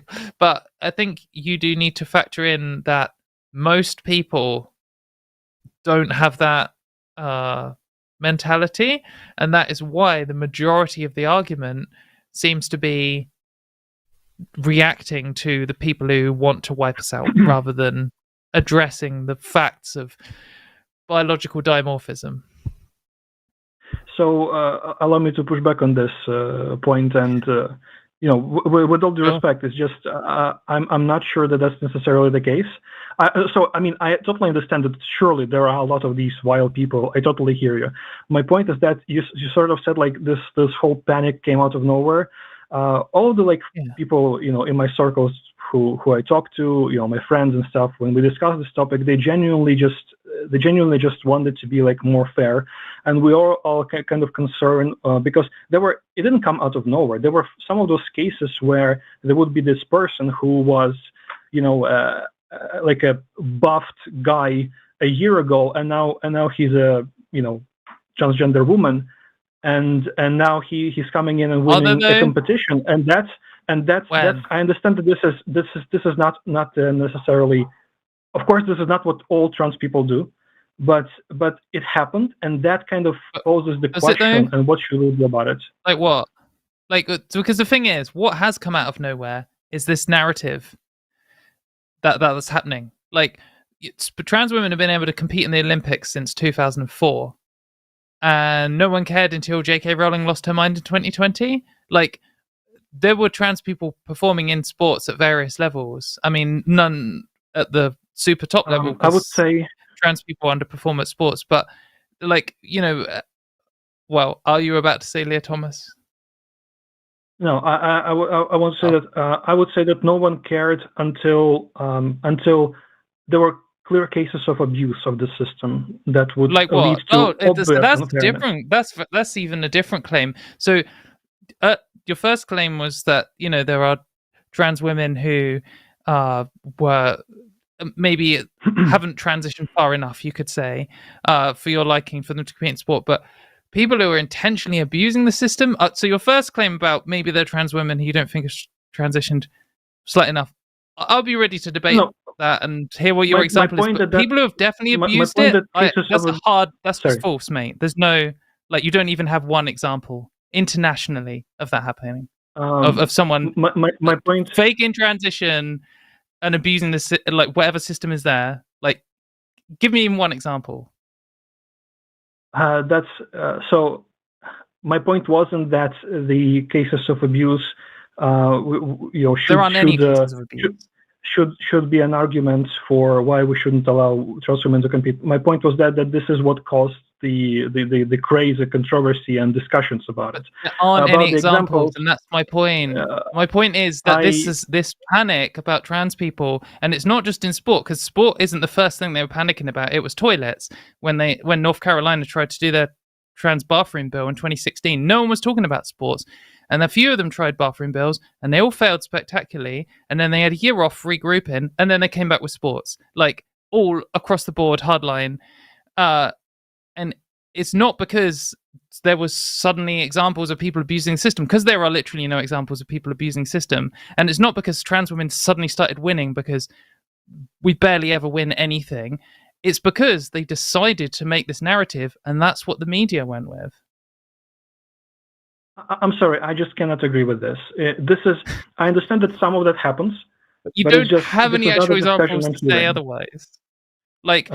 Obviously, the media narrative of people abusing the system, either you can give me some examples, which is not the only argument, or it's made up. Sorry? I'm just saying this is not the only argument. This is just one of the things that I made. No, this is what but caused it's one of the many things, and they're all made up. I'm sorry, I cannot agree with that. Maybe if you instead went with the point, some trans women have won some sports, then we could say, oh, yes, they have. And that has caused some people to have some concern. I mean, there was a trans woman tennis player in the 80s who won something, and that was a controversy a little bit at the time, but it wasn't really a big deal in comparison to what we have today. But like, for example, Leah Thomas winning the swimming, I can see why some people might be like, oh, I never really thought about trans women winning swimming before. Is that a thing that we should have? I had never thought about it before, so I'm going to see what my gut opinion says. Like, that's the thing. And that's a real, it's going to become a media thing. I don't know if any trans women won swim at the level she's won before. Probably, but maybe not. But that is very different to this narrative of like, out of nowhere, trans women are coming and abusing the systems and they're not transitioning them. Like, most of these sports, like Erin said, already had a policy in place based on the last several years or decades of debate in this area amongst the experts and professionals. So I also want to jump in here and say that like this not only is like this a rare thing to where it's like not even existent, there's not any super big case that people can even point to, but also the reaction to it is worse than the potential harm that like is being cited or the harm that's being claimed. If you ask like women, you know, what they want in women's sports, you'll hear things like more resources, equal pay, more opportunities. But in reality, what you have now with the reaction to something that like isn't even a prevalent or big problem is now you have these laws that are requiring like genital inspections. You're having laws that require hormone levels being measured. You're having biological sex affidavits where people have to go in Oklahoma to a place and have their biological sex defined and on file, stamped, and they have to pay money for it. Like, it's ridiculousness. And you have in Utah, for instance, whenever they pass one of these laws to keep people out of sports, you have whenever a parent loses, they'll then accuse the other person about being trans. Yeah. And then it starts off this big investigation. Like, we had every single time that they've tried to enact policies about trans women in sports, you'll often see like so many parents that are sore losers. They're like, you're trans, you're trans, you're trans. And then they start digging into the medical records. They start digging into their financial records. They start digging into, you know, their birth records. That's way worse than like anything that we've heard so far. That's way worse than any of the supposed harms. That is worse than the hypothetical harms. That is worse than a boy at school who abuses the system and then plays on the girls' football team and wins the award. Like, that is technically bad, though it's never happened, and I still don't really care. But like that, I'm sure it's bad for all the girls who lost out. But this real thing that Erin's talking about, it's just like real world harm that is actually happening and is significantly worse than some people losing out on sport. But anyway, I'm sorry, Andrew, but we're going to have to move on because we have a few more calls to get to. This is a good topic, and it'll be great if you could call back. Sorry to cut you off mid-discussion, but we're half an hour in now. So. I think we barely started, barely scratched the surface. There is a lot, absolutely, a lot to cover here. Yeah, well, anyway, thank you for accepting the call. The only thing I wanted to say is that you said something, Katie, that you said that you had no power for a long time, and yeah, I agree. I think this is like the case with say women's rights. Until the people who don't belong to your group kind of join in and start defending your group, you will have no success. You will need support from those who don't belong to your group to carry you, sort of. Help you. Absolutely. Yeah. Well, okay. So yeah. Anyway, thank you for accepting the call and have a nice day. That's all right, Andrew. Thanks for jumping in and fighting on our team. Right. So we can probably fit in a couple more calls if you still got time, Erin. Let's talk to Simon in Germany. I don't know if it's one of the two different Simons in Germany we had last week. Well, maybe it's a new third Simon in Germany. Oh, it's one of the... Okay. Simon in Germany, you want to talk about suicidality? Yes. Usually I wouldn't call in twice in a week. I don't want to hog the line. But I'll just say, yeah. So essentially, I've tried to commit suicide on Sunday. I was stopped by my friend who happened to be online when I sent my goodbye note. And at first, I thought it was just, my general depression. But I think it might also have been to do with the fact that I've been like 2 months now on estrogen, and estrogen is known as like a depression enhancer, and I wanted to hear what your opinion is on that, and if you think that maybe trans people end up killing themselves because they don't, or because they aren't aware of the mental effects before they get used to it of the HRT. I can jump in on this real quick, just because I report on this on a very regular basis. I speak to the scientists, I speak to the doctors. I can tell you that in general, trans suicidality and trans suicides tend to drop on HRT by quite a bit. Now, in your particular case, like every patient is different. And if you feel like estrogen is not doing you good, you don't have to be on estrogen. And I think that that's an important thing to note. And I think that this is a topic that you should absolutely discuss with your doctor, discuss with your therapist. But part of gender affirming care and part of any care is ensuring that it's tailored to your particular needs. And so, but to cover your broader question, no, I don't necessarily think that estrogen causes suicides or that there are high suicide rates because people are on estrogen or anything like that. I think that in general, high suicide rates in the trans community come from issues around acceptance. They come from issues around loss of family support, loss of your social network, loss of friends. This is something that many trans people are intimately, unfortunately, familiar with. And dysphoria is hard. Dysphoria is a really hard thing. And you're only, you said two months on estrogen. That's also a hard thing. You're making a decision to step forward. And I don't know, I'll close off by saying, I don't know if you're aware of the effect that sometimes people have where they start antidepressants and then they take their own lives. Because sometimes whenever you find the energy and the happiness, that can also be a dangerous moment for you. And so you need to make sure that you're taking good care of yourself. This may even continue to be good for you. Yeah, I don't know.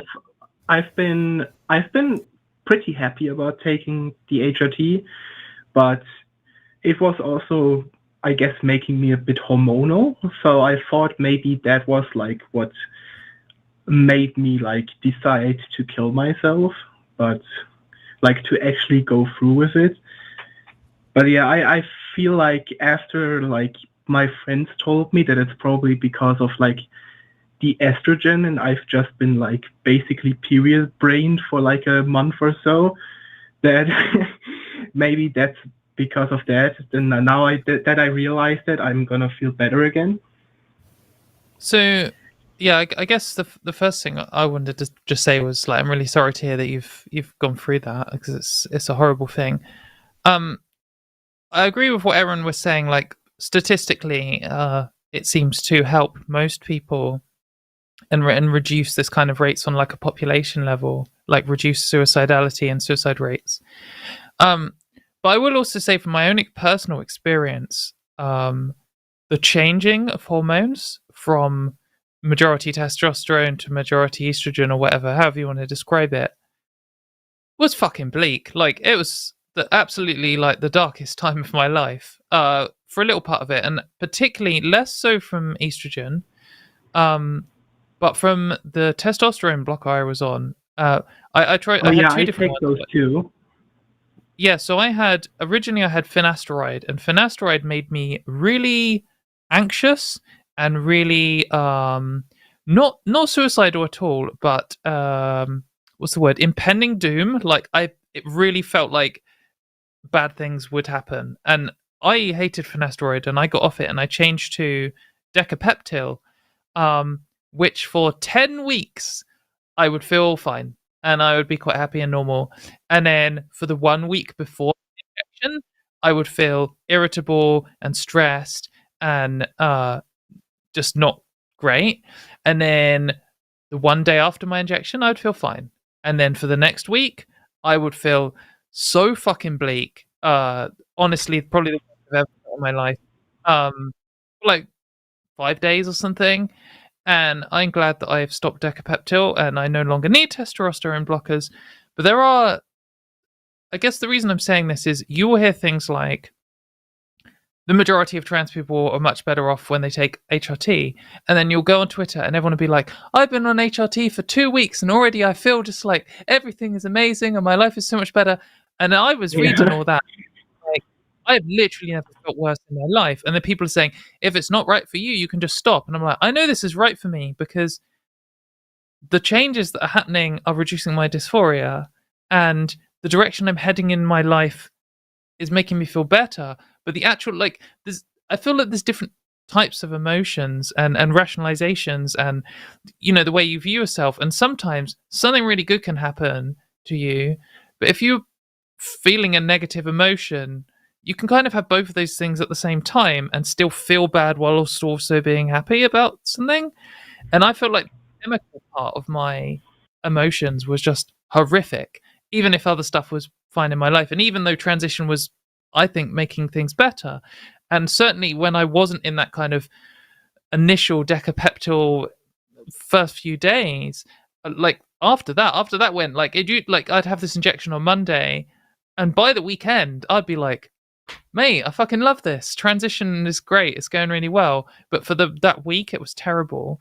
So I guess what I'm saying is, it is different for everyone, and also sometimes different medicines work for different people. So maybe I don't know what blocker you're on, but maybe there are other options. But also maybe you're just going to have an experience like me where some of the times you feel trash. But what really helped me get through was something one of my therapists said, which was, if you get into a situation where you feel like, you know, you do feel suicidal, or you feel like transition is wrong for you or whatever, stop and think about how you felt for the last week, month, 6 months, etc., about your life and about your transition. Because if you feel like your life is the worst thing ever, or your transition was a mistake, now, right in this moment, but it's the first time you felt it in ages, or it's the first time you've ever felt it, or you've only felt it for like one day, you don't need to do anything about it that day, because maybe it'll go away tomorrow, or maybe it'll go away next week. But you don't really know unless you've been experiencing it constantly. If if it's been like 6 months and you're like, I am regretting my transition, or I hate my life, then maybe it's time to change something. It's absolutely never the time to, suicide. That's not at all what I'm saying, but then it's definitely time to say, something in my life needs to change. I need to talk to my friends. I need to talk, have therapy about this. I maybe need a new job. I need to, something in your life maybe needs to change. But, if you're feeling dark, if you're feeling a bad time, try and remember the other times when you've not felt like that, and try and like look at the data points. Like when I was feeling bleak from a Decapeptyl injection, I would honestly feel like this is the worst thing that's ever happened to me. But I also knew that 3 days ago I felt fine, and I did actually feel fine for the 10 weeks before that. And if I think about it, I'm like, well, in March I felt great, and in April I felt great, and now I feel trash. I'll see how it is for 5 more days. 5 days pass, and I'm like, okay, now I feel fine again. And after you've done it a little bit, you maybe recognize the patterns. I don't know how much that's helped, but that's my experience. I guess I'm just like still a little. I've been enjoying the idea of transitioning, and I've been doing steps and stuff, but like I've been around a lot of people for like a long time to whom like transition basically means that you are destined to either kill yourself or like die from like some other trans related stuff. Yeah. And I just am kind of scared that maybe like I'm just predestined in a way. I'm not like religious, but like I don't know, it just feels like I'm genetically predestined to end up like killing myself. Well, I also had that, and like you got to prove these people wrong. They can fuck off. Like society hates trans people. And there's absolutely no reason for that at all other than made up rubbish. Sorry, Erin, I cut you off. Go for it. No. I mean, like, I just want to let you know that you have value on this earth and your perspective has value on this earth. And I think that despite like your thoughts around what being trans might mean in terms of like how it's meant in the past for people that have taken their lives in the past, and I think we all know as trans people that have taken their lives, and it's sad. That isn't how it has to be in the future. That's the future that we're building. It's the future that you're going to be part of building, is a world where people can look at people like you and gain inspiration. They'll see you doing it, you know? Keep heart. I truly do think that there is a lot of good that you can do in the world by being yourself, whatever that means for you. Okay. Well, thank you guys. I guess that was helpful. I just don't want to hold up the line too much. Wanted to say thank you and goodbye. So we we value your call, Simon. We picked it because it's a good call. Don't worry about holding up the lines. If you call in with a rubbish topic, we won't talk to you. You had a good. We're glad to hear from you, and don't feel otherwise. And hopefully we'll hear from you again. Call in again, and maybe one week we'll have 3 Simons from Germany. That'd be great. Yeah, just like a Simon from Germany show. Simon. Right. Exactly. So before Simon goes, because Katy hasn't noticed my message. Oh, sorry. It's important on calls like this that we kind of notate something. The people here are not medical or psych professionals, and this shouldn't be considered medical or psychological advice. So the most important thing is to tell you that you should consult with both medical and psychological professionals over the topic today, because this was sort of so this is sort of an important thing for you to share, just so you know before you go, Simon.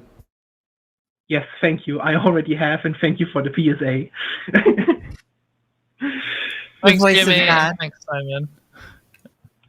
Okay, bye-bye. Bye. Less a PSA and more a CMA covering my ass.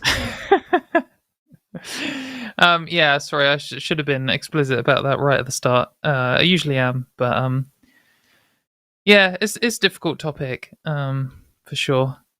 But I've lost track of the time because we started at a different time to usual. Do we do one more call or do we move on to super chats? What's your schedule looking like, Erin? I'm open. Right, okay. We'll take this last call because we have one caller waiting and they've been on the line for 2 hours, which is amazing tolerance of them. So we're going to talk to Tomo, sorry if I said that wrong, in Croatia, who wants to talk about sex and gender and people who are critical. Yeah, hi, hello. Is the audio good? Yes, great. Go for it. Yep, very awesome. Hi. So first of all, big fan, and I'm really nervous. So sorry if I'm going to be bumbling and rumbling and stuff. And thank you for taking my call. I love the show. And the entire line, of course. But I just had a question that I originally was in the queue on like Skeptalk, or what was it, with Forrest and Dr. Ben? But this question is way better suited, I think, for you, and that's what the call screener said. So I was thinking maybe I think it's not like the most important topic or anything, but it's generally more of an advice that I'd like to ask you and see if my arguments make sense, because you're obviously experts, and I don't know. I've been talking to like a lot of people who seem like in like various forms of like not accepting trans people because of this or that and stuff like that. And recently I talked to like a person that's a bit closer to me, and that was like oh crap, like this talk, and I sort of felt like, okay, I have to like I have to try and explain to this person like how this works, and my line of reasoning usually when it comes to that, I start with first like arguing the difference between gender and sex, and then like I'm gonna like talk, and then if I'm getting something wrong, if you could like correct me or anything. But the first thing is like obviously like explaining the differences in biology, and I usually did that through like just the fact that intersex people exist, because with this person I think that they accept science and they're not some sort of like science deniers, so I feel like that's a good common ground to start with. Like, would you agree? Yeah. Is that like a good start? What do you think? I mean, I guess it depends. It's hard to know, because when you're arguing with someone who is like a bit transphobic or they're saying some garbage stuff, yeah, totally, it's worth finding the common grounds. And you know, if there's someone who really accepts science, then it's good to discuss with them about science. But often people's objection, most people's objections is not rational, and they aren't going to be won over by a rational discussion. Not saying that it's not worthwhile, because just talking and thinking about an issue long enough can win people over. But you're not going to like slam down an argument and change their mind instantly. But often people with these views have some other cause, they have some cause to their prejudice or some actual feeling. Like they'll often start with, oh, well, I have concerns about the London Marathon having a trans woman in it. And like, that isn't they don't care about that at all. What they really have issue with is the other day they watched some porn and then done a ejaculate and then found out the actress was a trans woman, and now they're weird about it. Like, and they're not going to tell you that because it's really fucking cringe. And that's not always, and that's just an example. There's loads of different reasons why people have these prejudiced views. And I guess if it's my friend, then I try and find the reason why they have an issue. And I get that it will be, I mean, I'm assuming you're not trans, but maybe you are, you don't need to say, whatever. But obviously it's different as a trans person. If I found out one of my friends had some kind of transphobic position, I would have to make the decision, do I want to rock the boat on this and potentially cause an argument with my friend? And like, this directly affects me, and maybe they think something garbage. Whatever, you've got to consider your position on this. But I guess what I'm saying is, if someone's like, you know what, Katy, I don't want to ban you from the toilets, and I don't really want to change the law at all, and I think trans people are discriminated against, and I want to make the protections better for them, and etc., etc. But I still believe that you have a male soul. I mean, that's the argument. And if it was someone who wasn't my friend or I'd have the argument because I love arguing, but I also don't give a fuck. Like, it's just meaningless to me. And if you're gonna campaign for my human rights, but also you believe in magic wizard bullshit, that's fine. That's fine. Like, you're probably not coming to my wedding, but like, I can talk to you at the pub. Fine enough. Just whatever. But so I guess that's usually why I just pivot onto focusing just on the material stuff. And if someone says, I think trans women are men because blah, blah, blah, and then you're like, oh well, actually, sex isn't binary and it's actually really complicated, and that's like a bottom-up approach. That's like saying, we're going to start the science and we're going to build up, and then once we've agreed upon the science, which is like centuries of discoveries and complicated, how human biology is the most mentally complicated, ridiculous stuff, and then we're going to build society on top of that, which is even more complicated, and then we're going to get to the position where actually it makes sense to call trans women. Or the other option is to be like, you know what, mate, I don't actually give a fuck. What is important is, regardless of what you think, trans women face misogynistic sexism in the workplace, and so they should be covered by the laws that protect people from that. Do you agree? And they can either say trans women don't face sexism, or no, I don't think they should face protections from the sexism they face, or yes, okay, I acknowledge that, but that doesn't change my mind on the other thing. And then you're just like, okay, cool.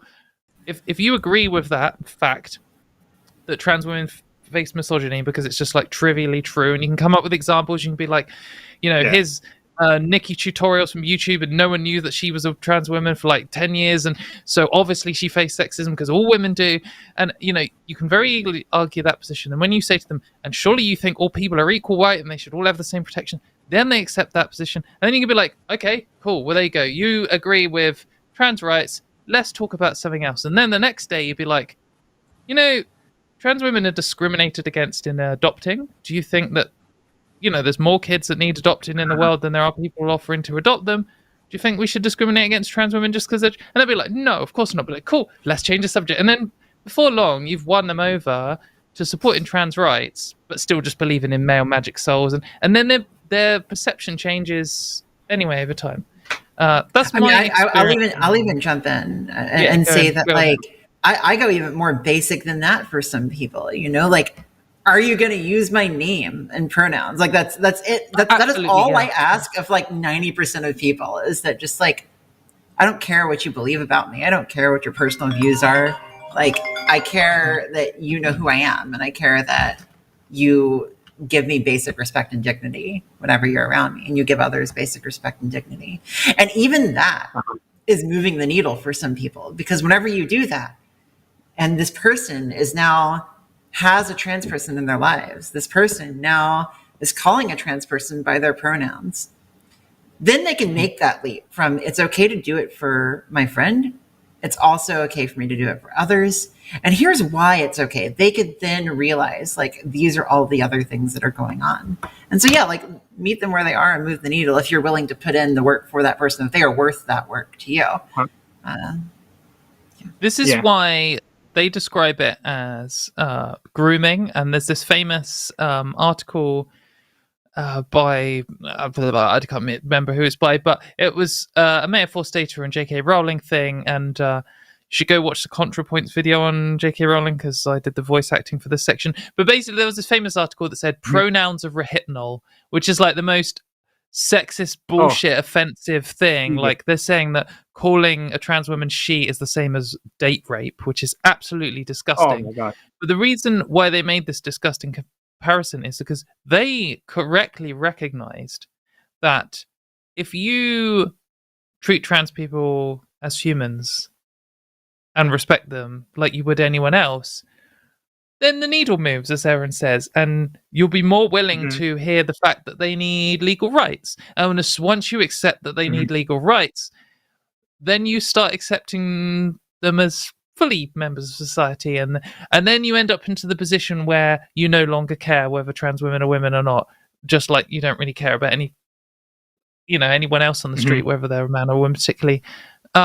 And that's why they don't like this, and why they're so hardline on calling us the wrong names and the wrong gender. Like, they need to do this gender policing all the time, because if they don't, then they start having empathy. And like, this is how gay people won their rights, and it's how trans people will win our rights, is most people have empathy for people who they meet. And so, totally, like, you're getting groomed. If I can convince you to call me Katie, then you're being groomed into accepting me as a person. Katie, this is why in the United States, Moms for Liberty and different organizations here have now turned to fighting socio-emotional learning and teaching empathy in the classroom. Like, this is now the next front. Exactly. And they're legitimately fighting against it. Fighting against teaching empathy. It's like cartoon. What would you say was, if you were going to do some like cartoon fascists in some kid's cartoon, they would be like, we're going to get rid of empathy. It's like a parody. Starscream would shout. Sorry, Tom, we've done loads of talking. How do you think to that? No, cool. Yeah, the last analogy with the cartoon, that is so like that's spot on. Like, as ridiculous as it can be, but it truly feels that way. But yeah, I'll be brief. But absolutely, like it's very insightful, because I haven't thought of like a lot of this stuff in this way that I've heard right now, and then like the whole the backwards thing with like not looking at the science and just focusing on like first the humanity, the humanist aspect there, and that's the thing that sort of. But I think that's just shows the level of dishonesty with like intellectual dishonesty, not necessarily like, oh, they're lying or whatever. Some are, sure, but in like this reasoning where they're quick when they notice, like the last conversation I had with this person, it's like they will notice that, okay, like I am sounding like a bit harsh, and they will recognize that they like in the wrong to a degree, and then they fall back to the science thing, where it's like, I will use they them, I will use pronouns, but I still don't agree with the like science, and that's why I sort of like zoomed in on that, because it doesn't feel intellectually honest from them to like say that they accept pronouns and that they treat people like people, and then fall back on like, yeah, sure, but like the science, and just yeah, that's what weirds me out. And I think it's good to do both approaches, because like you come in with a bit of like, surely you would call Katy by her own name if you met her in a pub, like you're not that kind of fucking alien where you couldn't even, like, every single other person in the pub is going to call her the right thing and you're not. Is that really what you're going to do? And then once you do that, you'd be like, oh, and also, by the way, every single major medical organization in the world recommends transition as healthcare, so are you really saying they're all wrong? And also, by the way, you don't actually have a biological definition of sex which splits all humans into two categories strictly with no exceptions. Oh, and also, but then like you can do all these different angles, and they'll do their little deflection from all sides thing, and I'll be like, oh, sure, I agree on that thing, but because really, the thing is, it doesn't actually matter how many facts you come at them with. Yeah. Their emotional center is grounded in one place, and you might like ping off the corner of it a little bit, and oh, they no longer believe in that one piece of misinformation, but the rest of it's all still there. But if you just keep going at these people, if it's a friend, you know, if you talk to someone long enough, they'll get to the point either where they're like, they've thought about it, and yeah, they probably would, if I bought them a drink, be nice enough to me to treat me like a human, and yeah, okay, they agree that sex isn't really binary, and okay, either that, or they'll be like, mate, I'm never fucking talking to Tomo about this again, because he has an answer to everything, and I just don't care. And then once they don't care, that's also fine with me. So yeah, that makes sense. Yeah, and regarding to the sex thing, like last time when Forrest and Ben were, I cried out of laughter, and when they showed a spectrum, like Forrest like turned on a blue, purple, red like spectrum, and the guy just couldn't like admit that there were more colors there than just blue and red. And it's like, no matter what you show to them, like they're already, it's like no amount of reasoning will help there. And that was hilarious in that show last time. That was amazing. Yeah, this is why I got addicted to Twitter, because it genuinely is hilarious when you can get someone to admit something utterly ridiculous because they have to, because of a previous point that they've stuck to. It's just one of my favorite things ever, when you can get someone to say something like either, and then get them to say something absolutely fucking ridiculous, like skirts are biologically designed for female biological blouses. Oh yeah. What was that? Biological pronouns or something. Or you can get them to say something that is literally a direct A equals not A contradiction of something else they've said. Those two things, like, I deal with so much bullshit on the internet, and then every now and then I'll get a little thing where someone says A equals not A, or someone says the sky is always brown, and I'm just like, this is what I live for, mate. It's fucking amazing. Clap.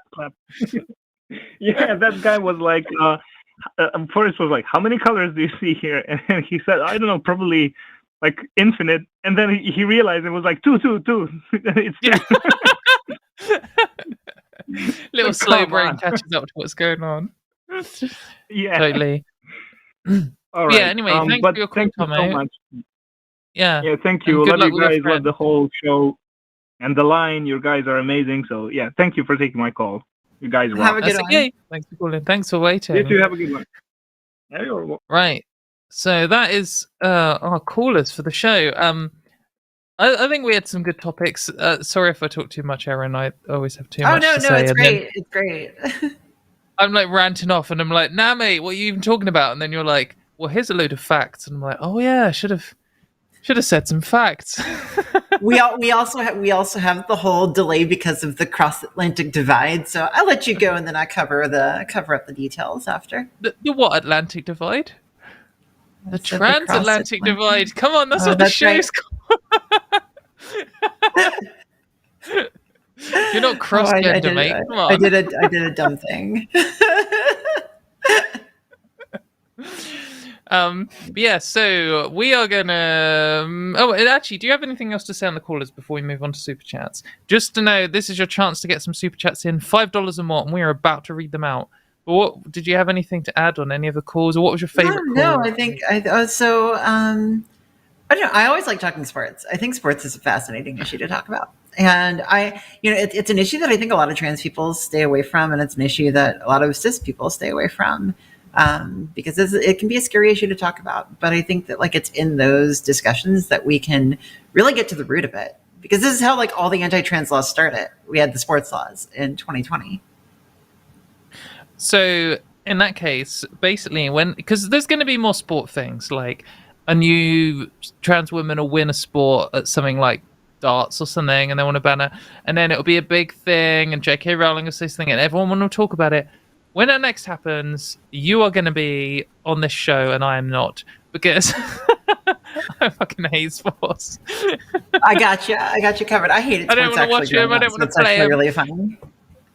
Sorry. I said no. You got it. And I hated sports while growing up. So I got you. I understand. Yeah. The worst thing is I always feel compelled to learn to argue. So when someone comes at me and be like, Fallon Fox fractured the skull of someone in at UFC or whatever, I'm like, okay, I'm going to go and learn about. I did know the difference between UFC and MMA, but I've now forgotten. But I need to go and learn about it, and then it turns out that actually orbital ridge fractures are fairly common, even in women's only MMA. And now I know that. It's a flipping fact. I don't give a shit. I hate MMA. But anyway, we're being hurried on to the super chats. Would you like to read the first one? Actually, it's a maths one. Do you like maths? Sure. I mean, I don't know this much maths, but sure. 5 pounds from Sean Isherwood. Polyniac's conjecture states that every positive, even number can be expressed as the difference of 2 consecutive primes in infinitely many ways. Interesting. Really? Infinitely many. So there's because I didn't even know if we knew that there was an infinite number of prime pairs. That's cool. So hold on, it's 4. It's 3 and 1. Oh, do you mean consecutive? Oh, you don't mean prime pairs. You mean consecutive primes, as in 13 and 17 are consecutive primes. Okay. I think I understand. Okay, 123. Oh, Naresh is here. Here we go. Come on, Naresh. I remember what have you got Naresh for from us? last time I was here. Yeah, mate. Naresh is a demon in the chat. Possibly even literally a demon. 123 check dollary dues from Naresh. I was too edgy with stuff that was better left for our group chat with Glosser and 2 more. So sorry to everyone, and I'll try to be more wholesome. Cat update, they have 9 new siblings. I'm not quite sure what your edgy thing was. Cool. But amazing on having 9 new cats. Too edgy with my super chats last week. Damn it. Really got to read stuff before I send it. You certainly sent some super chats last week. I seem to remember. Thanks, Naresh.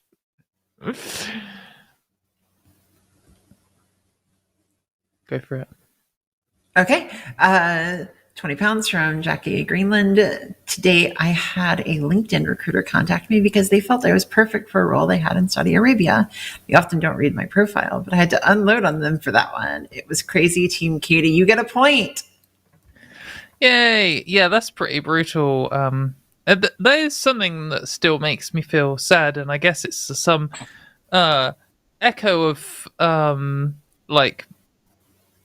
male privilege in some sense, that there are jobs maybe or places that I could have less jobs. I don't give a shit about jobs, to be honest, but places that I could have visited safely before coming out. I mean, I guess it's more cis privilege, but I will never go to Saudi Arabia now. I mean, that's just a thing that's never going to happen, and I probably wasn't going to go there before because it's not really doesn't appeal to me, but it is still kind of grim that there are whole sections of the world I can't go to.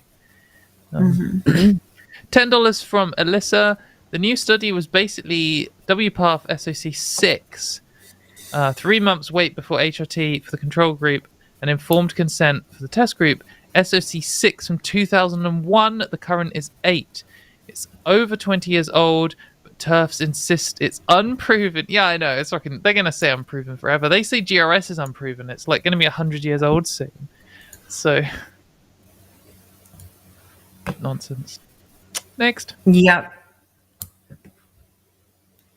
Go, Jim. 100 Czech dollary dues, I believe you say, from Naresh. Crowns. Go, Jimmy, yourself, James Nuns, Team Katie, because I gave Arden too many votes last time.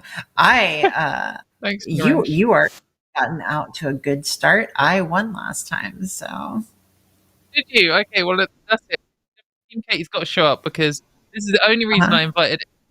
It was just so I can get prepared. This is it right here. This is the comeback. The final.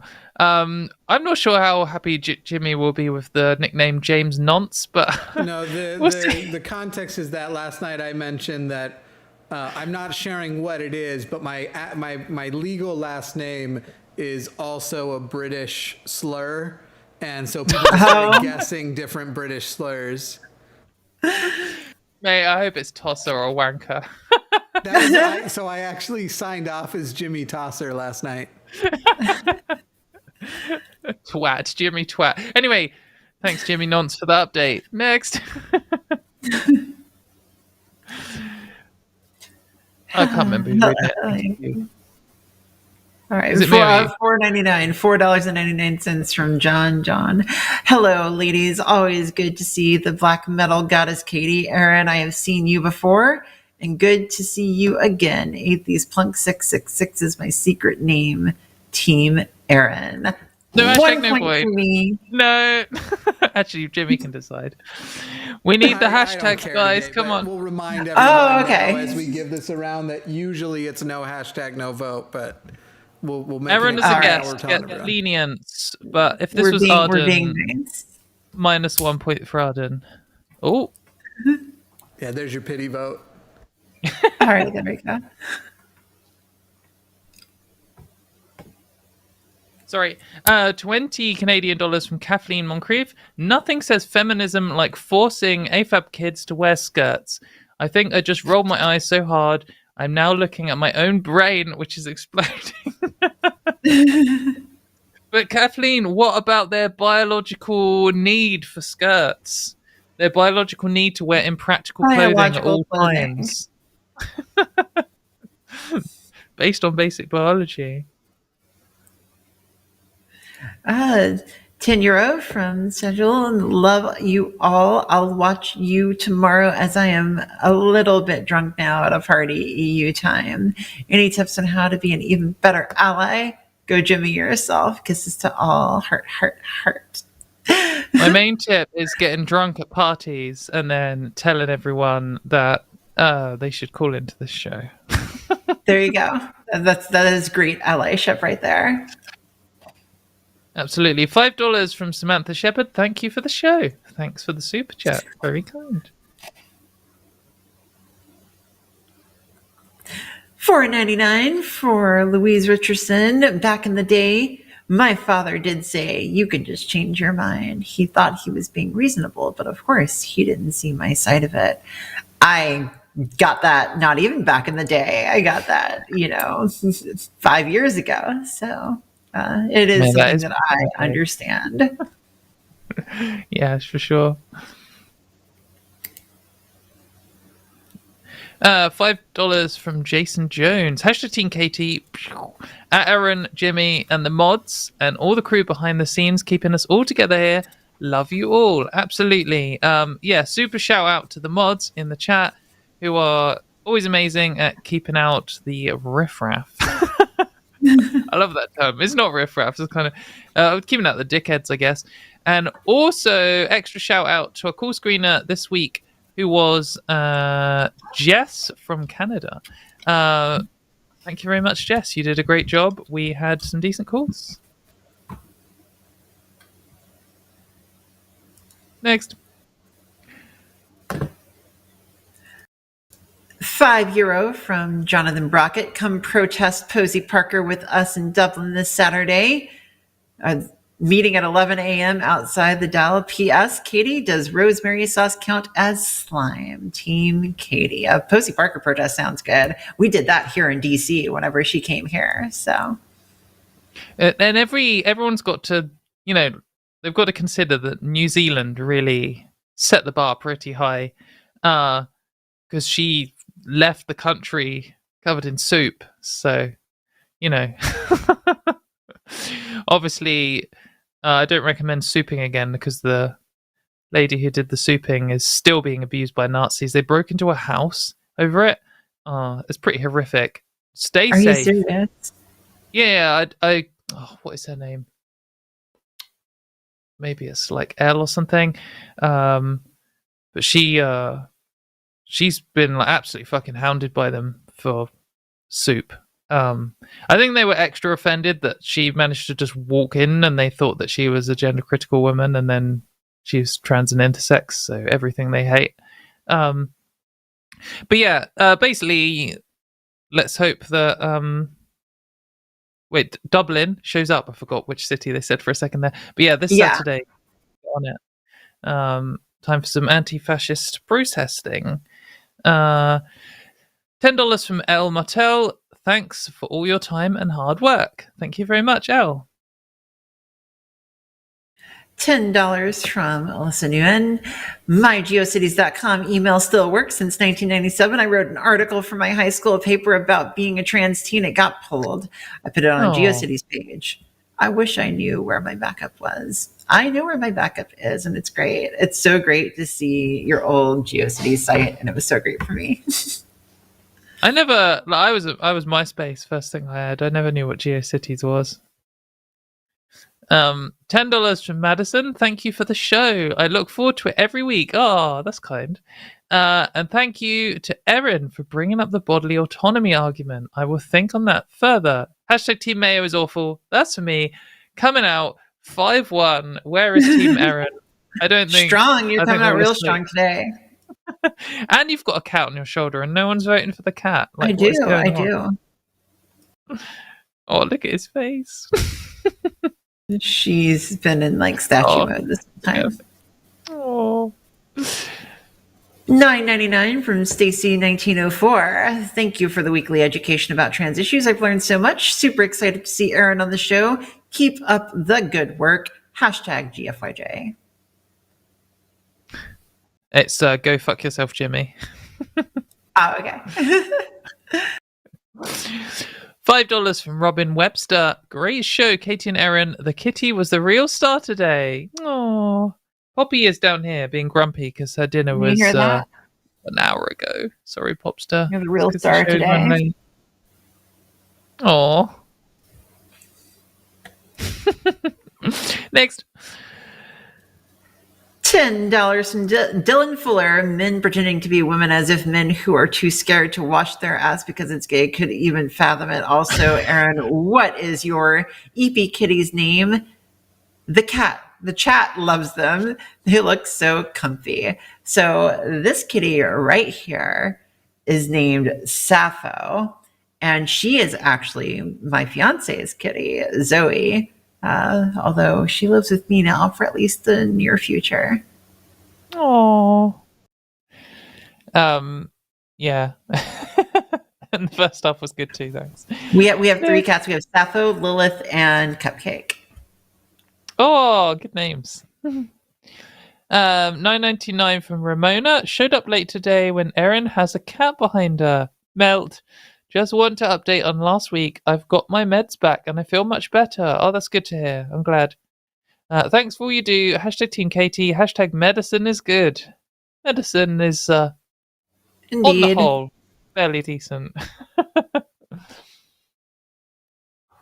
Where's Team Erin, though? What's going on? I know. You are racking up the points today. You've only got one fan, mate. That's it. Sappho, I need you to be much more cute. You need to carry me. Yeah, we're getting some poppy votes, I reckon. $10 from Slackback. Not a trans question, but I think I am the A and LGBTQIA. I don't know if I even have a question. Still learning. Is this the right place to have a discussion about it? I will leave that up to you, Katy. Oh yeah, I mean, if you want to call in about, I mean, it's mainly trans stuff, but if you want to call in about asexual, and you've got a good topic, then we can talk about that. Yeah, definitely. There will definitely be ace representation when we finally launch the Line X's show Sexpectations, but we haven't done that yet. So everybody should still go subscribe to the Line X, because by the time we have all the shows up we want to have in a week, the line across 3 channels will be producing something like 15 shows a week. So y'all go subscribe there. Awesome. Yep. Next. $5 from Nathan Winter. I'll stop dead naming Twitter when Elon stops dead naming his kids, lol. Truth right there. Mate, you should tweet that out. I'll give you a retweet on that one. I reckon you could get a good 10k likes on that. Thank you very much for the point. €5 from Thomas Donald Jacobs. Money for the mods who do excellent work. And Erin, sweet and distracting cat, who I hope becomes a regular guest. Erin. Hi, Katy. Oh.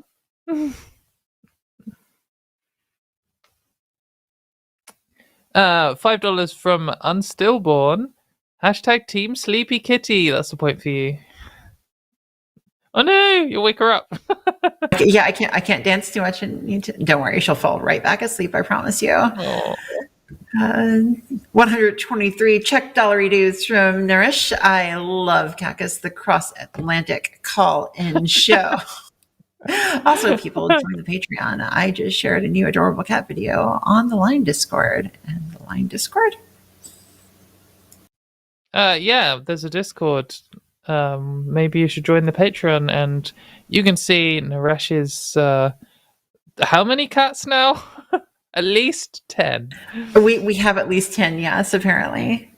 Hold on, I may have a coup d'etat coming. Get ready. Uh-oh. 69 Swedish krona. Oh, there's another cat. I am doubling the cats. Doubling the cats here. She's raising the stakes, because I thought by bringing Poppy in, maybe I could get some more votes. But now she's got 2 cats.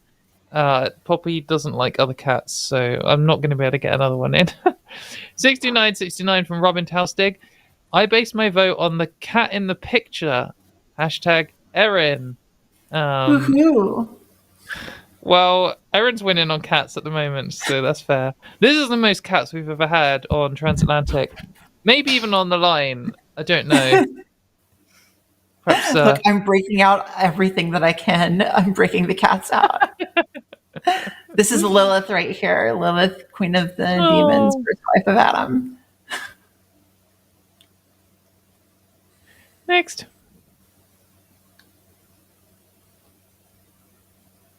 Do we have any more super chats? Yeah, sorry, one sec.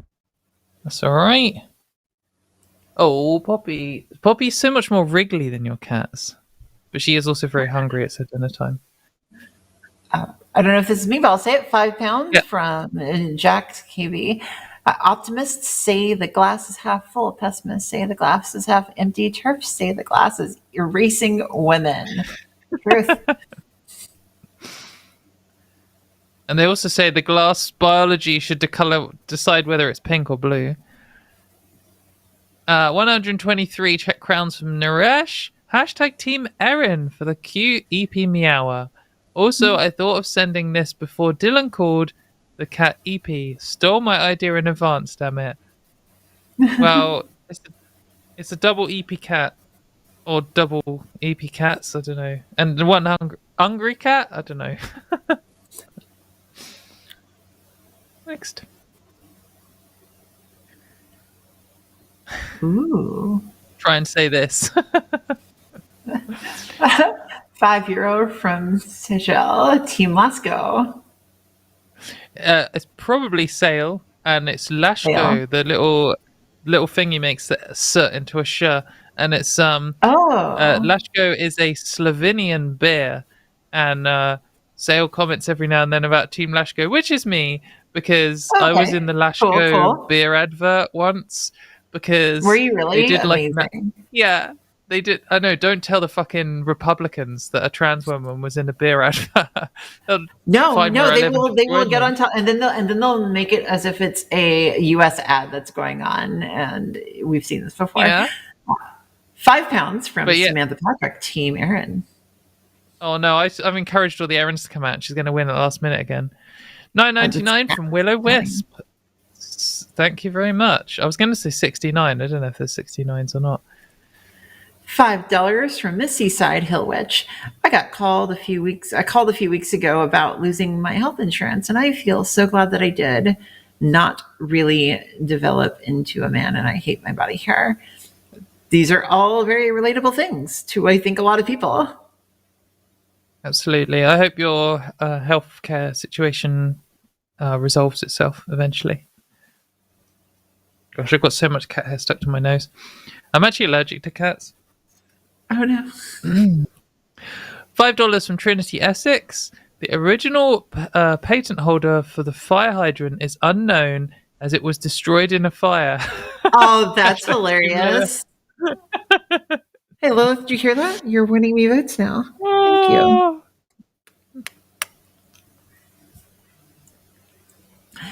$5 from Worthless Protoplasm PhD, Team Erin, because both she and Mayo are fantastic. I love your appearance in the Majority Report.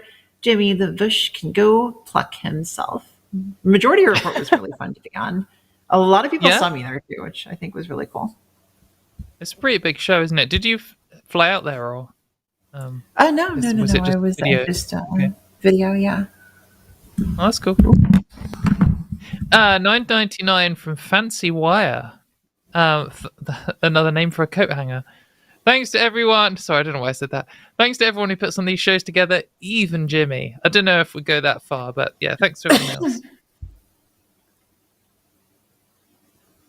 Next.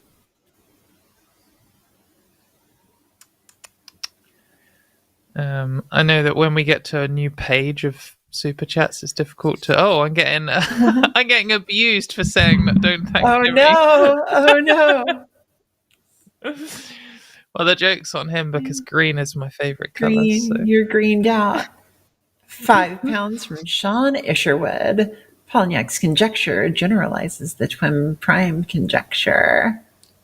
We are learning some math today. I'm glad that people are really. That's awesome. Yeah. Sometimes the things Sean sends in, I'm like, wow, that is so super cool. That makes sense to me. It's the first time I've ever thought of that. And sometimes I'm like, some of my brain is gooing out of my head. I think I need to read this one. I think I need to read this one because they want me to say something. Okay, yeah. So £5 from Jack KV. Forgot to say Team Katy. Guitar gang. Also, I think I speak for all of us when I say I'd love to hear Erin say wanker because American accent. Wanker. That's how I say that. I know it's probably not how you say it. Wanker. You need more of a British A. Oh. He's a fucking wanker. Wanker.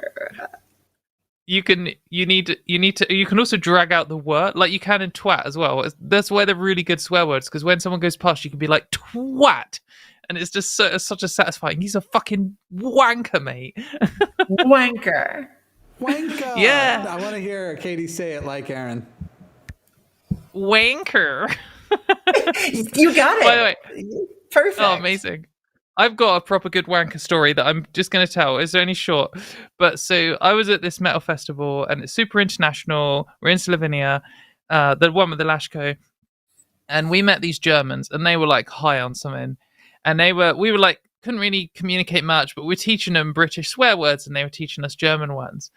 And we were said, oh, wanker, it's really funny. And they thought it was hilarious. They were laughing so much at the word because it sounds quite funny in German. And then they taught us the like German version, which I think is Wichser. And they were saying it like you've got to say it with the really hard, like because it's W-I I don't know, SCH or something. But they were like, you got to say it as if it's like a hard V, and if it has an X in it, they were like, it's like Vixer, and they were being like really harsh over it. So we were shouting Vixer at them, and they were shouting wanker at us, and it was a fun drunken time. Anyway, next day, go into like town, everyone's super hungover. We stayed up for like 5 a.m. It's like 9 a.m. Everyone's like, ugh. And we saw these German guys on the other side of the street, and our little crew of like 10 British people, we were like, Fixer, like shouting across the street. There were like most of the international people there are German, and everyone just turns around, and there's this group of British people just being like, Fixer at these Germans, and they looked at us and they were like, and they clearly didn't even remember us. And we were just like, uh-oh, time to go. But it was fine. It's metalheads. That's just what we do anyway. But it was a funny encounter. That's great. I think this one's yours because I had to read the one that said wanker. $20 from Larry Fishman. When you two hosted on, here we go. We got the actual date.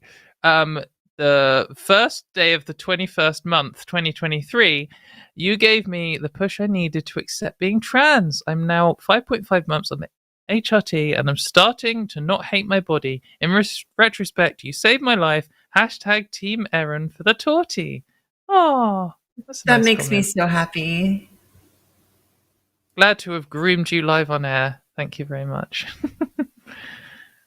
$10 from Dylan Fuller. My mom did over 500 pounds in leg press today. She can and has folded grown men. A coworker of mine used to be a bouncer and said my mom was his brawling buddy. Biological advantage is BS. My mom's a badass. Heck yeah to good moms. We love good moms in here. Just so everyone watching knows, if we read all of the super chats that are left, we'll still be shy 4 points for anyone to lose because the combination has to be 25. So get your chat votes in now, yo. I want to see this cringe poem that Erin's got to write about me. So if she loses. So come on, guys. We need 4 more # Team KTs. I can't remember who said the last one already. Was it me? Okay, 5 pounds from Samantha Patrick. # Team Katie. Posey Parker lost to the New Zealand media. I think all 16 complaints were dismissed. I saw on Pink News and Twitter. Heck yeah. Yeah, so they said she was anti-trans because that's literally the her sole personality. And a kind of a very restrained way to describe her. And she like complained and tried to get them all to apologize and said she was going to sue them, or maybe she did sue them, and lost. And it was deemed fine by the Australian regulators. Amazing. Of that. So I love US libel laws. Yeah, I know. You can say what you want. I can't. Even on this show several times, I've thought carefully about what I've been saying about these fucking freaks. So, yeah. Anyway. Oh, it's me, innit? 123 from Rash. # Team Katie for making this show amazing, despite the presence of Jimothy Belland.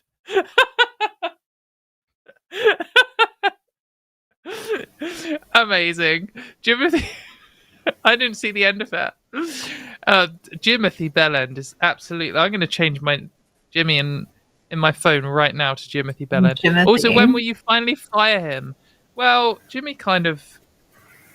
makes the whole channel work and all that kind of stuff. So maybe, we'll aim to phase Jimmy out in a few years, but right now he's regrettably an essential component of all of the shows on this channel.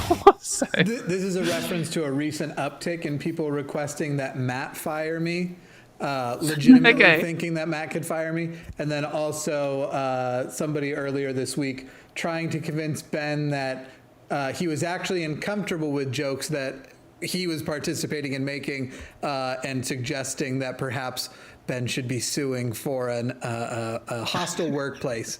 That's where the Jimmy DeBush came in earlier also, because it was about pubes. Okay, well, I think Ben should definitely sue Jimmy for multiple reasons. To be honest, if Ben's going to issue any lawsuits, it's probably going to be to me for bringing him to the edge of sanity and nearly killing him in the UK when he went drinking with me. So We'll see. It's not going to be about the pubes thing, of which we were all having a fun time. It's going to be about that time his tongue almost fell off because I bullied him to do the Warhead challenge. Oh, that too, yeah. Poor Ben. He does get abused in this workplace. $5 from MK, $5 Canadian from MK. I have to give #Erin a point for that cat. I love you, Katie. But the show made me fall in love with the cat. Damn it. LOL. Oh. I think it's okay to fall in love with cats.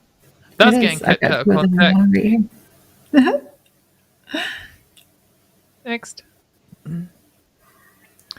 €5 from Thomas Donald Jacobs. More cats is better, and I remembered this time. #Erin's cats. Heck yes. Thank you, Lilith. Thank you, Sappho. Thank you, Zoe, because these are Zoe's cats that she brought here, and I love the fact that they're here. Hey, shout out to Zoe, though. Absolute fucking legend. If anyone doesn't know, I agree. Zoe Zephyr, you should go and look at her political history. Do a news search of her, because she's like got more courage than anyone else. She's pretty freaking amazing. Bit of a machine, yeah. $5 from Larry Fishman. #Team Erin for more kitties. Oh no, is Erin going to take over? Okay, not yet. I'm still safe for a bit. Don't call it a comeback. It's not come back. Come on, Team Katie. We can't lose this one. Erin won last time. It'd be fair if I won this time. I want that poem. Come on. Aww. $5 from I Got Cookies. I have a fur baby kitty named Cupcake too. My son actually named that cat Cupcake, so it's really cute. Cat. Thank you.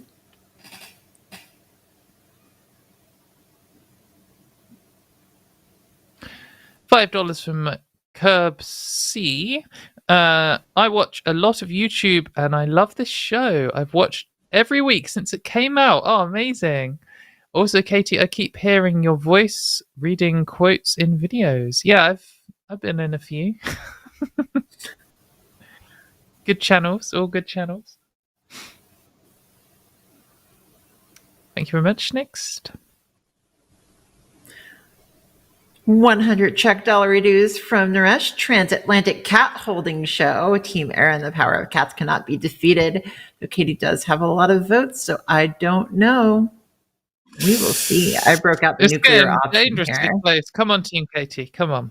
Let's go. Erin's got more cats than me. It's not fair. Cupcake, where are you? Get 3 on board. Next, please. 100 Czech crowns from Naresh. Wanker. I hardly know her. That's for you at Thomas Donald Jacob. I hope Katie reads this with fire and heart.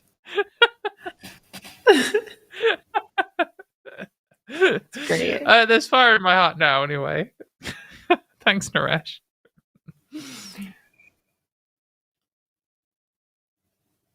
$5 from Dylan Fuller. I forgot to vote Team Erin because I'm rattling the bars living in Florida, and you marked it fairly as a no travel state. My local fur con has to be 18 plus because of it. I hate it. I'm sorry. I traveled to Florida recently too, and it's dangerous there. I'm glad that you're alive and okay, and God bless you, and just like keep fighting. It's so. I mean, I don't know if it's the same level of surreal for you being American, but like for me, growing up as a kid, I wasn't really a Disney kid, but the idea that Disneyland was like the ultimate paradise was pretty instilled in us by all the Disney adverts and what other kids were saying and stuff. And Disneyland Paris and Disneyland Florida, to think that when I was a kid, in my mind, they were like the coolest places to go. And if I just went back in time and it'd be like, oh, by the way, it's actually too dangerous for you to go to Disneyland Florida now. It's like, it was just so surreal. I know. Same. It's pretty weird. $4.99 from Ramona. Well, now I'm going to say wanker all weekend. So thanks for that. #Team Katie. #Erin being covered in cats, making it hard not to vote for her. But you voted for me. Thank you very much, Ramona. We won't ban you after all. Katie, this is my competitive advantage right here. It is. Trans women have an unfair advantage at And cats. getting votes on the transatlantic call-in show. Katie pretends She to better care not about be- the issues, but doesn't even realize that Disney World is in Florida, not Disneyland. I don't give a shit, man. I don't even like Disney. I don't want to go to Disney Earth or whatever it's called anyway, but it's still pretty surreal. And yeah, I'm the ultimate debate bro. I don't care about any issues. I just like arguing. €5 from Jonathan Brockett, hashtag Team Erin, because Katie refused to give her position on rosemary sauce. Oh, okay. That wasn't a refusal. That was a distraction.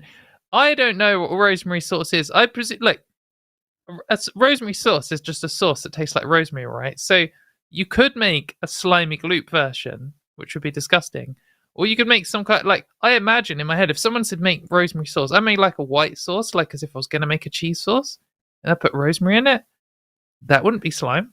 So my position is varied. That's not a refusal. It's a please do a hashtag Team Katie vote, bring us up to 25 careful. and then end it.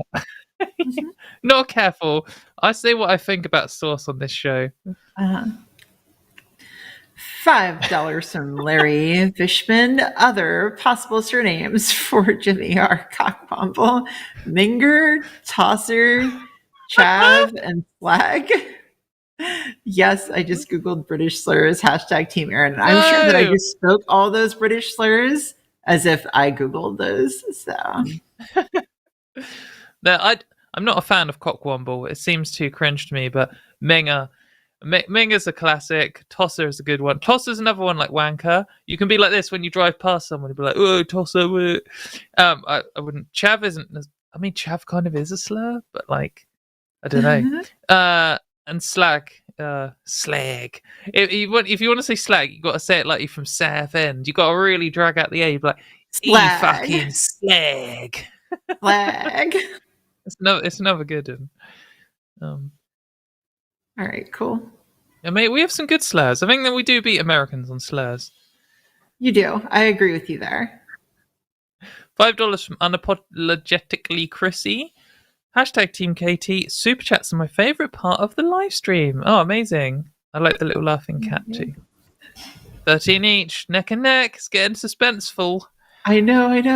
No, Lilith, don't leave me now. This is when I need you the most. We have to wait for new chats. We're out. We're out on Guys, come on. This is it. The final hashtag Team Katie is the decider. Let's get this cringe poem from Erin. You got more followers than me now, I think, so it's going to be even more cringe if you have to do it because more people will see it. I know, right?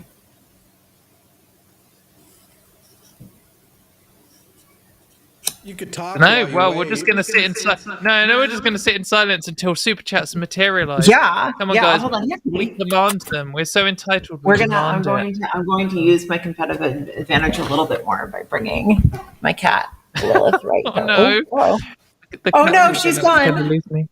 Oh, One time see, at a Erin's meeting- horrible for cats. So. One time at a meeting, I said, "Hey, Katie, we can't just have dead air when you're waiting for the next one. So, like, say something like, start filling it and indicate you're waiting for the next one." So Katie came up with just next, and that's it.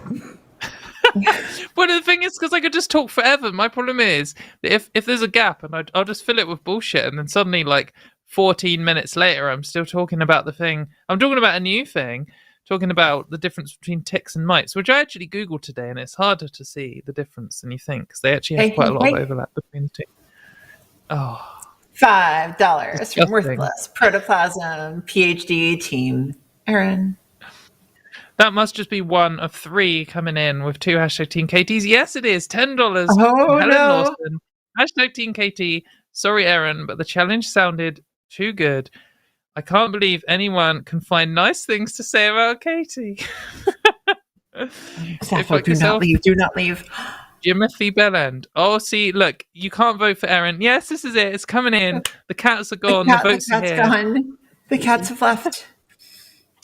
Thank you, Ramona. Erin has to read this one out. Oh, yeah. $4.99 from Ramona. Hashtag Team Katie, because my cats are gone. That's the last super chat end of the show. Thank you very much, everyone. I don't know if that's true or not. No, oh, yeah. These are 3. You did get 3 in a row. Look at that. $5 from Domestic. Hashtag Team Katy. Thank you very much. Well, there you go. You spoke your truth out into the world. $10 from Slackback. I didn't vote earlier. Team Erin for the cats, but I know that they don't have a hashtag. I'll count it because it's $10 instead of $5. Okay, cool. See, Jimmy's letting you off. If that was Arden, she would have just got banned from the show instead. Yeah, right. Negative 10 points.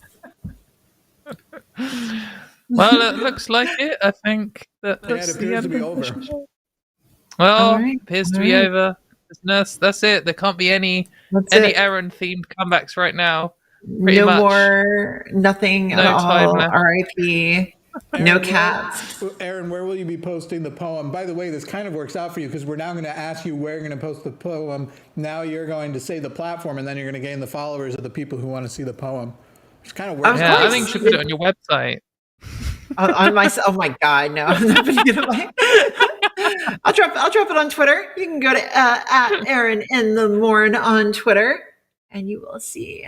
Do you have threads beautiful both of you for everybody who doesn't want to be on Twitter? I do. Also at Erin in the Morn or Morning, one or the other. Oh, $5 from Panda to keep it going. Hashtag Team Erin brings us up to 16 each. But Erin, oh no, she's back. We have another one potentially coming in. Which $5 from Panda to keep it going. Hashtag Team Erin. Oh yeah, you missed it. I read it out. Oh, sorry. And then this one, okay, 50 from. That's not coin. I think that I have an A in my name, so that's clearly for me.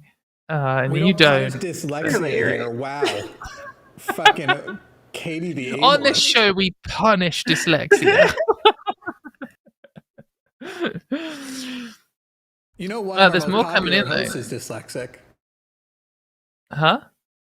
One of our most popular hosts on the channel is dyslexic. Oh, outing someone. What's going on here? No, I think Shannon's open about being dyslexic. Okay. I'm 98% sure, or I'm a monster. Shannon's my favorite host on this channel, especially better than Arden. Cool. $20 from Landry Hyde. I do have a question. I can't have any more questions. We just want votes now. Now, how do you deal with other members of the trans community who are pushing their views too far? Also, how far is it? I don't know too far in what direction. I guess there are some trans people who are... Well, there's some trans people who are like trying to sell out everyone else in like exchange for I don't know what's going on with Erin. In exchange for validation or likes or attention or freedom from oppression or whatever. And they're pathetic. But the people on the other side who are maybe like arguably pro-trans rights or some kind of trans rights position, but who are like too aggressive about it or just bad at arguing. I don't know. The thing is that of most of the major people who fight for trans rights, either I agree with most of what they say or they're fighting what they think is best, and I don't really know enough to say otherwise.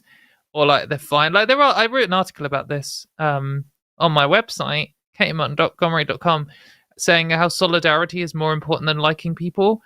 If someone says something garbage, I'll just call it out. I'll just be like, "This is garbage, mate." Like, yeah, there were just some positions that some people hold, and the thing is, they're all in minority positions, and we can argue about them, but they're not really things that people really think. So, I don't know. Yeah, I identify with all that. I think that that's the right approach for that. People are just fighting the fights that they think are important to them, and I let them fight those fights. But as for me, $5 from the horse eye set. Team #Team80 #comeback victory. I'm really looking forward to that poem. Team Erin. Well, I've just seen that there's another vote coming in a second. After, there might be two actually. Okay. So okay.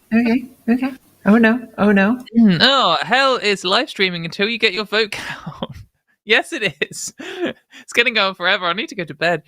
It's nearly midnight here. Hell is live streaming until you get your vote count. Stop the vote. Katie.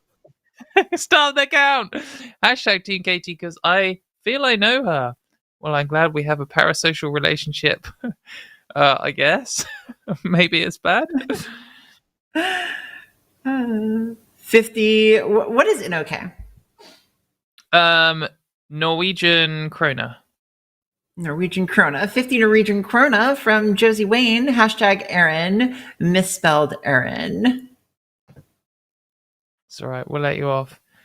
And then I think we have one more super chat, which brings it back to a draw.